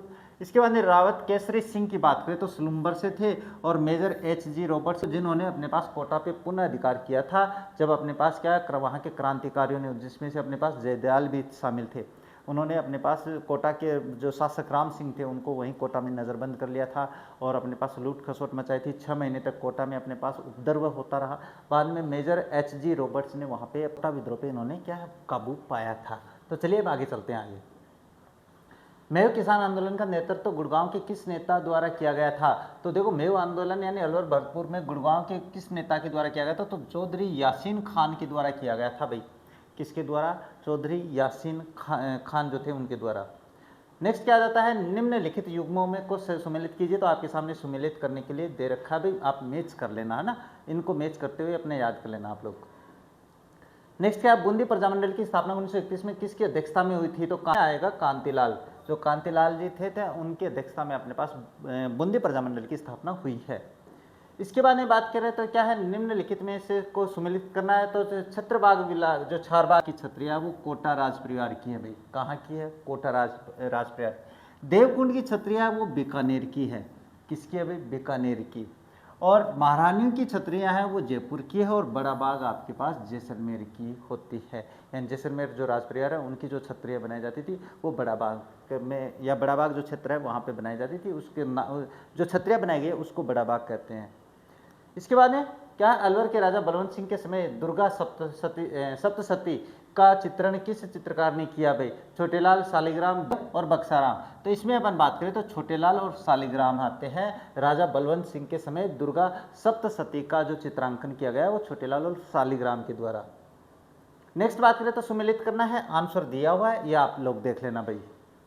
इसके बाद में बात करते हैं, उद्योतन सूर्य ने कुवलयमाला नामक ग्रंथ की रचना किस भाषा में की है? पाली है, संस्कृत है, राजस्थानी है, तो प्राकृत, जिसे अपन मरु भाषा के नाम से जानते हैं, में की है भाई, प्राकृत भाषा में। किसने? कुवलयमाला उद्योतन सूर्य ने। इसके बाद में क्या है, सुमेलित करना है। सुमेलित करने के लिए आपके पास आंसर दे रखे हैं, ये रहे आंसर्स, आप स्क्रीनशॉट लेके मिला लेना भाई। इसके बाद में क्या आता है, लोक देवता कल्लाजी राठौड़ की समाधि कहाँ स्थित है? तो चित्तौड़गढ़ है, गागरोन है, मेहरानगढ़ है, कुंभलगढ़ है। तो वो आपके पास चित्तौड़गढ़ में है। लोक देवता कल्लाजी राठौड़ की जो अपने पास क्या है, समाधि है। कौन है ये? वो चारों हाथों वाले देवता है ना, ध्यान में रखना। चित्तौड़गढ़ शाखा में मैंने समझाया था आप लोगों को। नेक्स्ट क्या, महिलाओं के गहनों का सिर से पैर तक सही क्रम क्या है? तो अगर अपन बात करें तो महिलाओं में सबसे ऊपर बोर होता है, उसके बाद में टिड्डी भलको होता है, बिंदिया आती है, नथ आती है, चौंप आती है, गलपट्टी आता है और कड़ला आता है। ये सारा सही क्रम है महिलाओं का सर पे जो गहना पहना जाता है उससे संबंधित। इसके बाद क्या है, निम्नलिखित में से कौन सा त्यौहार विक्रम संवत के अनुसार सबसे बाद में आता है? महाशिवरात्रि जो त्यौहार है, इसके बाद में कोई त्यौहार नहीं आता 3 महीनों तक। उसके बाद में अपने पास तीज आती है, उससे अपने पास क्या है, जो त्यौहार है वो शुरू होते हैं। इसके बाद में क्या है, निम्नलिखित लेखकों और उनकी कृतियों को सुमेलित करना है भाई। तो सुमेलित करने के लिए आपके पास ऑप्शन दे रखे हैं मैंने, ये आप कर लेना भैया। इसके बाद में क्या है, लच्छीराम का संबंध आपको पता ही है भाई, कुचामणी ख्याल से संबंधित है, तो कुचामणी कर देते हैं। चलिए नेक्स्ट है, भारतीय संविधान के किस अनुच्छेद में शोषण के विरुद्ध मौलिक अधिकार है प्रावधान किया गया है? अनुच्छेद 23 और 24 में है ना, शोषण के विरुद्ध अधिकार प्राप्त है इंसानों को, जिससे लेकर वो अपने पास क्या, शोषण के विरुद्ध कोर्ट में, सुप्रीम कोर्ट जा सकते हैं। इसके बाद में बात करें, स्मारकों, स्थानों और कलात्मक वस्तुओं और ऐतिहासिक महत्व के स्थलों को सुरक्षित रखने के लिए उन्हें राष्ट्रीय महत्व का दर्जा दिया गया है। ये भारतीय संविधान के निम्नलिखित में से किस में सम्मिलित है? तो ये अपने पास राज्य के नीति निर्देशक सिद्धांत, जो नीति निर्देशक तत्व है ना, उसमें है। कौन से में है? तो अनुच्छेद 49 में है भैया, अनुच्छेद 49 में दिया हुआ है। अच्छा, नेक्स्ट बात करें तो क्या है, नीचे 2 कथन दिए हुए हैं भाई, ठीक है। संविधान द्वारा प्रदान की गई संसदीय प्रणाली की योजना में राज्यपाल मनोनीत कार्य पदाधिकारी होता है? बिल्कुल होता है भाई, मनोनीत किया जाता है राज्यपाल को। किसी राज्य के राज्यपाल को राष्ट्रपति द्वारा 5 साल या वर्ष की अवधि के लिए नियुक्त किया जाता है और राष्ट्रपति की इच्छा पर क्या है, पर्यंत पद पे रहता है। बिल्कुल दोनों कथन सत्य है भैया, ये दोनों कथन ही क्या है, सत्य हैं। नेक्स्ट क्या है, निम्नलिखित में से राजस्थान राज्य विधानसभा का सबसे छोटा कार्यकाल अपने पास जो 9वीं जो विधानसभा है ना, 9वीं जो विधानसभा है उसका सबसे छोटा कार्यकाल रहा है। अच्छा, इसके बाद में बात करते हैं नेक्स्ट, निम्नलिखित में से कौन सा जिला राजस्थान उच्च न्यायालय की जयपुर पीठ के अधिकार क्षेत्र में नहीं आता है? तो उदयपुर ही नहीं आता भाई, बाकी सारे आते हैं, भरतपुर, झालावाड़, सवाईमाधोपुर बाकी आते हैं। ये उदयपुर है वो डायरेक्ट अपने जोधपुर के नीचे आता है। जोधपुर जो अपने पास हाईकोर्ट है ना, मुख्य पीठ, उसके नीचे आता है उदयपुर। भारत के संविधान के निम्नांकित में से किस अनुच्छेद के अंतर्गत राजस्थान के लोक सेवा आयोग द्वारा वार्षिक प्रतिवेदन, तो जो ये वार्षिक प्रतिवेदन वाला भाई बहुत बार रिपीट हो गया, 323 में आता है। और इसके बाद में मैंने 321, 322, 318 ये सारे समझाए थे आप लोगों को। उसमें राजस्थान के प्रथम मुख्य निर्वाचन अधिकारी एवं सचिव के पद पर नियुक्त होने वाले व्यक्ति बीबी मोहंती, इंद्रजीत खन्ना, अमर सिंह राठौड़ और एन अमीन। तो इसमें आपके पास बीबी मोहंती होते हैं, जो राजस्थान के प्रथम प्रमुख जो मुख्य निर्वाचन अधिकारी है वो बीबी मोहंती बने थे। इसके बाद में बात करें नेक्स्ट, तो नेक्स्ट क्या आता है? राज्य मानवाधिकार आयोग के अध्यक्ष और सदस्यों की नियुक्ति मुख्यमंत्री द्वारा की जाती है। पहला ही गलत हो गया भाई। इसमें क्या आएगा? ये अपने पास राज्यपाल द्वारा की जाती है ना, राज्यपाल द्वारा। राज्य मानवाधिकार आयोग के अध्यक्ष और सदस्यों को राज्यपाल द्वारा हटाया जाता है, नहीं, ये अपने पास राष्ट्रपति द्वारा हटाया जाता है। तो दोनों ही गलत हो गए, ये तो आप लोग देख लेना भाई। इसके बाद में क्या है? प्रथम प्रधानमंत्री जवाहरलाल नेहरू ने नागौर जिले के किस गांव से पंचायती राज व्यवस्था का शुभारंभ 2 अक्टूबर 1959 को किया था? ये अपने पास बगदरी से किया था भाई। कहां से? बगदरी से किया है। इसके बाद में बात करते हैं नेक्स्ट, राजस्थान पंचायती राज अधिनियम 1994 के निम्नलिखित में से कौन सा युग्म सम्मिलित नहीं है? तो 8 का ग्राम सभा और उसकी बैठकें, 8 ग में गणपूर्ति, 8 ग में ग्राम सभा के कृत्य और 8 घ में अपने पास क्या है? संकल्प है। तो इसमें अपने पास जो 8 ग है ना, उसमें कृत्य नहीं है भाई। जो कृत्य है वो आपके पास, संकल्प और कृत्य आपके पास 8 घ में होते हैं, तो इसमें 8 ग सम्मिलित नहीं है। इसके बाद में बात करें कौन सा कथन सही नहीं है? तो शुष्क सागवान के वन दक्षिण राजस्थान में पाए जाते हैं, बिल्कुल सही है। राजस्थान में वनों के लिए कुल 13 मंडल है भाई, आपके पास 13 मंडल है। बाकी सारे अगर वो सही है तो बाकी आपको क्या कर लेना, अपने स्क्रीनशॉट ले लेना है। बाकी वैसे मैंने समझा रखा है ये पहले। अच्छा, सूची 1 को सूची 2 से मिलाना है। बंद बारेठा कहाँ पे है? भरतपुर में है भाई, है ना। बंद बारेठा कहाँ पे है? भरतपुर में। रामसर वन विहार कहाँ पे है? ये आपके पास धौलपुर में है। और अगर अपन शेरगढ़ की बात करें तो बारां में है। रामगढ़ विषधारी आपके पास बूंदी में है। तो याद रख लेना, ये सारे मैच कर लेना। इसके बाद क्या? संगत युग्म का चयन करना है। सर्वाधिक वाष्पोत्सर्जन जैसलमेर में, ये बिल्कुल बताया हुआ है, ये संजेरी होता है। ये तो रिपीट हो गया भाई, ये संजेरी होता है। इसके बाद में क्या होता है? राजस्थान में वर्टिसोल्स यानी जिसको काली मिट्टी कहते हैं, वो कहाँ पे है? अपने पास कोई पूछे अगर यहाँ पे कोटा झालावाड़ 12 दे रखा तो भी सही है। अगर यहाँ पे हाड़ौती कर देते तो भी अपने पास सही होता है ना। तो ये थोड़ा सा दिमाग लगा लेना ऐसी बातों के लिए। किस झील के नमक में स्पाइरुलिना नामक नाइट्रोजन युक्त शैवाल पाया जाता है? तो सांबर में पाया जाता है भाई। कहाँ पे पाया जाता है? ये स्पाइरुलिना नाम याद रख लेना भाई, कहाँ? अपने पास सांबर में। इसके बाद में बात करें निम्न में से कौन सा युग्म क्या है? असंगत है। सलेटी पत्थर बढ़ाना फुंडरोट अलवर में, सफ़ेद पत्थर बंसी पहाड़पुर दौसा में, घिया पत्थर घेवरिया भीलवाड़ा, काला संगमर भैंसलाना जयपुर ग्रामीण। ये सही है, ये सही है, ये सही है। सफ़ेद शर्मा जो है ना, ये आपके पास बंसी पहाड़पुर दौसा नहीं है, ये दौसा में है ही नहीं बंसी पहाड़पुर, ये आपके पास भरतपुर में है। तो ये गलत हो जाता है। इसके बाद में क्या था? 2001 और 11 की जनगणना में राजस्थान के घनत्व में कितना परिवर्तन आया था? 35 आया था भाई। 165 से 200 हो गए थे हम। अब की बार देखना बम्पर उछाल आएगा भाई। आपदा प्रबंधन 2005 में निम्न में से किस संस्था के निर्माण की परिकल्पना की गई है? राष्ट्रीय आपदा प्रबंधन प्राधिकरण है, राज्य आपदा प्रबंधन प्राधिकरण है। तीनों की गई है भाई। किसकी की गई है? तीनों की गई है। इसके बाद में बात करते हैं नेक्स्ट, रणकपुर जैन मंदिर के विषय में निम्न में से कौन से कथन सत्य हैं? अभी बात करते हैं। इसका निर्माण धरणक या धरण शाह ने करवाया था, बिल्कुल सही बात है। इसका मुख्य शिल्पी दीपाक व दीपा था अथवा दीपा था, बिल्कुल है। इस मंदिर का मुख्य प्रतिमा जैन तीर्थंकर भगवान आदिनाथ की है। तो तीनों ही कथन सत्य हैं। इसमें आपके पास ये सभी हो जाएगा।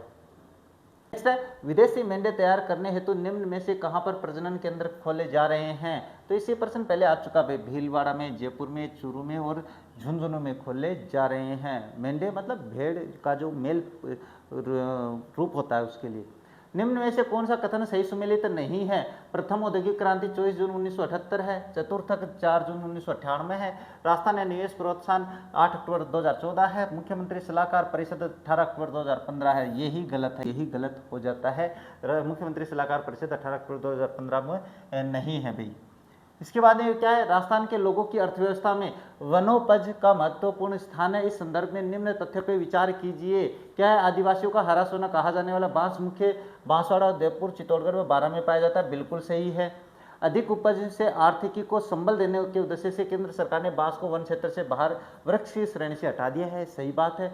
बायोडीजल के रूप में प्रयुक्त किया जाने वाला होबा, जोजोबा को पीला सोना, ये तीनों ही सही है भाई, तीनों कथन सत्य हैं। निम्नलिखित में से गलत की पहचान कीजिए। प्रधानमंत्री किसान संपदा योजना 2017, प्रधानमंत्री कृषि सिंचाई योजना 2025, मृदा स्वास्थ्य कार्ड 2018 और परंपरागत कृषि विकास योजना 2015। तो इसमें आपके पास क्या है, मृदा स्वास्थ्य कार्ड योजना 2018 क्या है, गलत है। बाकी आप ये जो बाकी ना इनको याद कर लेना, कहाँ से कहाँ तक। रेगिस्तान क्षेत्र में किस के लिए जल क्षेत्र पुनर्रचना परियोजना ट्रांच 1 और ट्रांच 2 की अवधि क्या है? मार्च 2020 से अप्रैल 2026 तक। तो अगस्त 2019 से दिसंबर 2025 तक रखी गई है भाई। इसकी जो अवधि है 19 से दिसंबर 2025 तक की ही थी। इसके बाद में बात करते हैं नेक्स्ट क्या है, निम्नलिखित में से कौन सी योजना राजस्थान की संपूर्ण आबादी को स्वास्थ्य बीमा कवरेज प्रदान करती है? मुख्यमंत्री चिरंजीवी स्वास्थ्य बीमा योजना प्रदान करती है। ये तो पढ़ा दिया भाई। क्या भारत सरकार द्वारा राजस्थान के पहले green tech mega food park की स्थापना कहाँ की है? तो रूपनगढ़ अजमेर में की है भाई। कहाँ पे? रूपनगढ़ अजमेर में की थी। शायद चर्चा हो चुकी है अपनी इसके बारे में भी।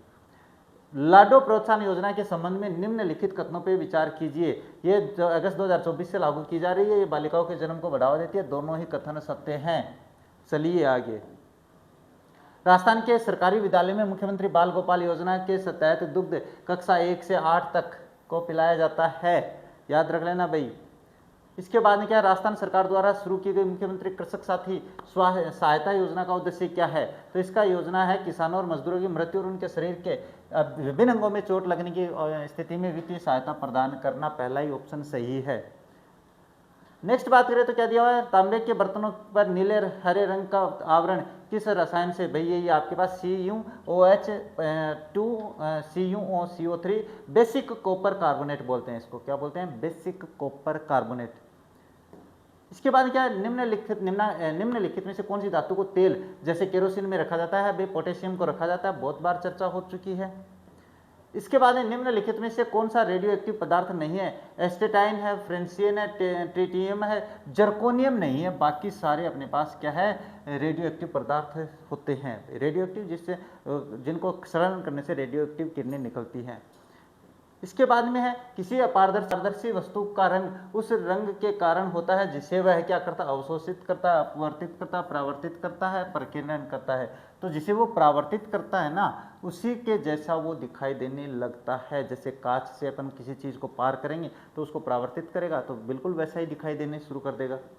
इसके बाद में क्या है, मानव जाति के बच्चे के लिंग का निर्धारण क्या होता है? पिता से आने वाले सभी नहीं, पिता से आने वाले X अथवा Y गुणसूत्र के द्वारा होता है। याद रखना, पक्का आएगा यहाँ से प्रश्न। हथेली पर रखने पर निम्न में से कौन सा पिघल जाएगा भाई? तो CS NaGa और CS है ना, ये दोनों धातु क्या है अपने पास पिघल जाएगी। याद रख लेना भैया, बताया हुआ है मेरा पहले। इसके बाद गुणसूत्रों पर क्या है पाए जाते हैं? स्टोन है, नॉन स्टोन है, प्रोटीन्स और DNA ये भी पाए जाते हैं। और अपने पास कुछ कम दृष्टि से RNA भी पाए जाते हैं। इसके बाद में बात करते हैं आत्महत्या की थैली किसे कहते हैं? तो लाइसोसोम गाल्जी का, ये लाइसोसोम को कहते हैं भाई। क्या है? आत्महत्या की थैली। तो ध्यान में रखना भाई, हाँ लाइसोसोम को। नेक्स्ट है विटामिन B थायमिन होता है भाई, जिसको अपन रासायनिक नाम थायमिन होता है, जिसकी कमी से अपने पास क्या है, बेरी रोग होता है। इसके बाद में मानव मुर्दे बोल रहा हूँ, देखो कितना समय हो गया पढ़ाते हैं। तो मानव गुर्दे हैं भाई, किडनी है, में बनने वाली पथरी प्राय बनती है मैग्नीशियम सल्फेट की बनती है, कैल्शियम ऑक्सलेट की बनती है भाई। कैल्शियम जो ऑक्सलेट होता है उसकी बनती है वो पथरी, जिसे आप कहते हैं ना सर मेरा पथरी को दर्द हुआ है। इसके बाद पेट की अम्लता को दूर करने के लिए किसका उपयोग किया जाता है? तो वो आपके पास MgO है, CaO है, मैग्नीशियम OH का प्रयोग किया जाता है, MgOH2 का प्रयोग किया जाता है। क्या? अम्लता को दूर करने के लिए।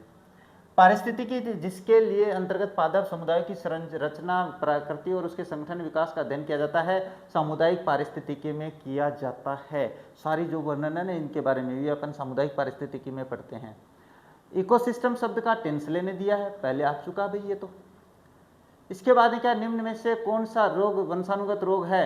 ब्रोंकाइटिस है, रतौंधी है, ओस्टियोपोरोसिस है, सिकल सेल एनीमिया है। तो बस ये सिकल सेल एनीमिया ही जो है ना वो वंशानुगत रोग है भाई, है ना, वह अपने अगर पिता में है तो बच्चों में आ सकता है ये। इसके बाद में बात करें मॉन्ट्रियल प्रोटोकॉल 1987 का मुख्य उद्देश्य क्या था भाई? ग्रीन हाउस गैसों में कमी करने, सॉरी नहीं, अपने ओजोन परत का संरक्षण था भाई। ओजोन परत का जो संरक्षण हो रहा है ना उसको कमी में लाना है भाई, ओजोन परत से संबंधित है मॉन्ट्रियल। चुंबकीय डिस्क पर किसकी परत होती है? जिंक ऑक्साइड होता है, आयरन ऑक्साइड होता है, एल्यूमिनियम ऑक्साइड होता है, उपयुक्त में से कोई नहीं। इसमें आपके पास आयरन ऑक्साइड का क्या होता है? परत चढ़ी होती है चुंबकीय डिस्क पे। इसके बाद में बात करते हैं अस्पताल के संक्रामक कचरे के निपटान की सबसे प्रभावी विधि कौन सी है? लैंड फिलिंग है, कंपोस्टिंग है, भस्मीकरण है भाई। भस्मीकरण से अस्पताल का जो कचरा है उसका निपटान किया जाता है, ये सबसे बढ़िया है। इसके बाद में क्या है? पूर्ण आंतरिक परावर्तन के द्वारा कौन सी घटना होती है? तारों का टिमटिमाना होता है, हीरे का चमकना होता है भाई। पूर्ण परावर्तन जो होता है ना उसके कारण हीरा चमकता है। बाकी ये देख लेना आप लोग। निम्नलिखित में से आनुवंशिकीय इकाई क्या है? जीन है, ये आप लोग जानते हो जेनेटिक में, ये तो बहुत बार आ चुका है। यदि किसी पदार्थ को बहुत तेजी से किसी अंधेरे स्थान पर ले जाया जाता है तो उसमें उत्सर्जित प्रकाश को कहा जाता है प्रतिदीप्त कहते हैं भाई उसको, सॉरी नहीं, स्फुरदीप्ति कहते हैं। क्या कहते हैं? स्फुरदीप्ति कहते हैं। किसको कहते हैं? अंधेरे चीज में चमकती हुई जाती है, वो अचानक तो हमें जलती हुई दिखाई देती है तो स्फुरदीप्ति कहलाती है। तो यहाँ पे अब आपके जो मेगा क्लास है ना, अपनी जो मेगा क्लास है वो अब कंप्लीट हो जाती है भाई। अब देखो मैंने आप लोगों को एक वादा किया था कि मैं 500 प्लस प्रश्नों की क्लास बनाऊंगा, लेकिन आपके पास, आपको पता है कि समय बहुत जल्दी निकल गया है। बीच में अपनी एलडीसी की भी पेपर सीरीज चल रही है, तो उस चक्कर में थोड़ा समय अपने पास ज़्यादा अपने पास मिल नहीं पाया। तो मैंने सोचा जितना आप लोगों के लिए होता है उतना मैं आप लोगों के लिए कर दूँ। तो मेरे बस में जितना था ना, जैसे मैंने 10 मॉडल पेपर आप लोगों के लिए तैयार किए हैं, अब ये मेगा क्लास हो गई है, तो ये सारी बातें जो है ना वो ये दिखा रही है कि मैंने आप लोगों के लिए बहुत मेहनत करी है। तो मान के चलो अगर आप लोगों ने ये क्लासेस देखी है तो पक्का आपको वनपाल बनने में आपका जो रास्ता है वो बिल्कुल स्मूथ हो जाएगा। अगर आप लोगों ने देखी है तो पक्का आपका 28 जून को पेपर देख लेना, आपको इसमें से प्रश्न मिलने वाले हैं, इस पे आधारित प्रश्न मिलने वाले हैं। अगर मैथ में पूछे, गणित विज्ञान में पूछे तो इनसे आधारित प्रश्न आपके मिलने वाले हैं। इतने प्रश्न हमने लगभग पढ़ लिए हैं। तो बस आज की इस क्लास को यहीं पे कंप्लीट करेंगे, क्योंकि क्लास काफ़ी बड़ी हो चुकी है, बातें अपनी बहुत हो चुकी हैं। तो अब मिलेंगे आप लोगों से अपने जो अपना ऑफिशियल पेपर होगा उस पेपर की आंसर की में, यानी बिल्कुल उसी शाम को आपको आंसर की मिलने वाली है। और अपने पेपर के बारे में और अपनी ये जो मॉडल पेपर सीरीज थी इसके बारे में हम चर्चा भी करने वाले हैं। तो बस इन्हीं शब्दों के साथ आज की इस क्लास को कंप्लीट करेंगे। मिलेंगे आप लोगों से अपनी नेक्स्ट क्लास में, तब तक देखते रहे हमारे चैनल। जय हिंद, जय भारत।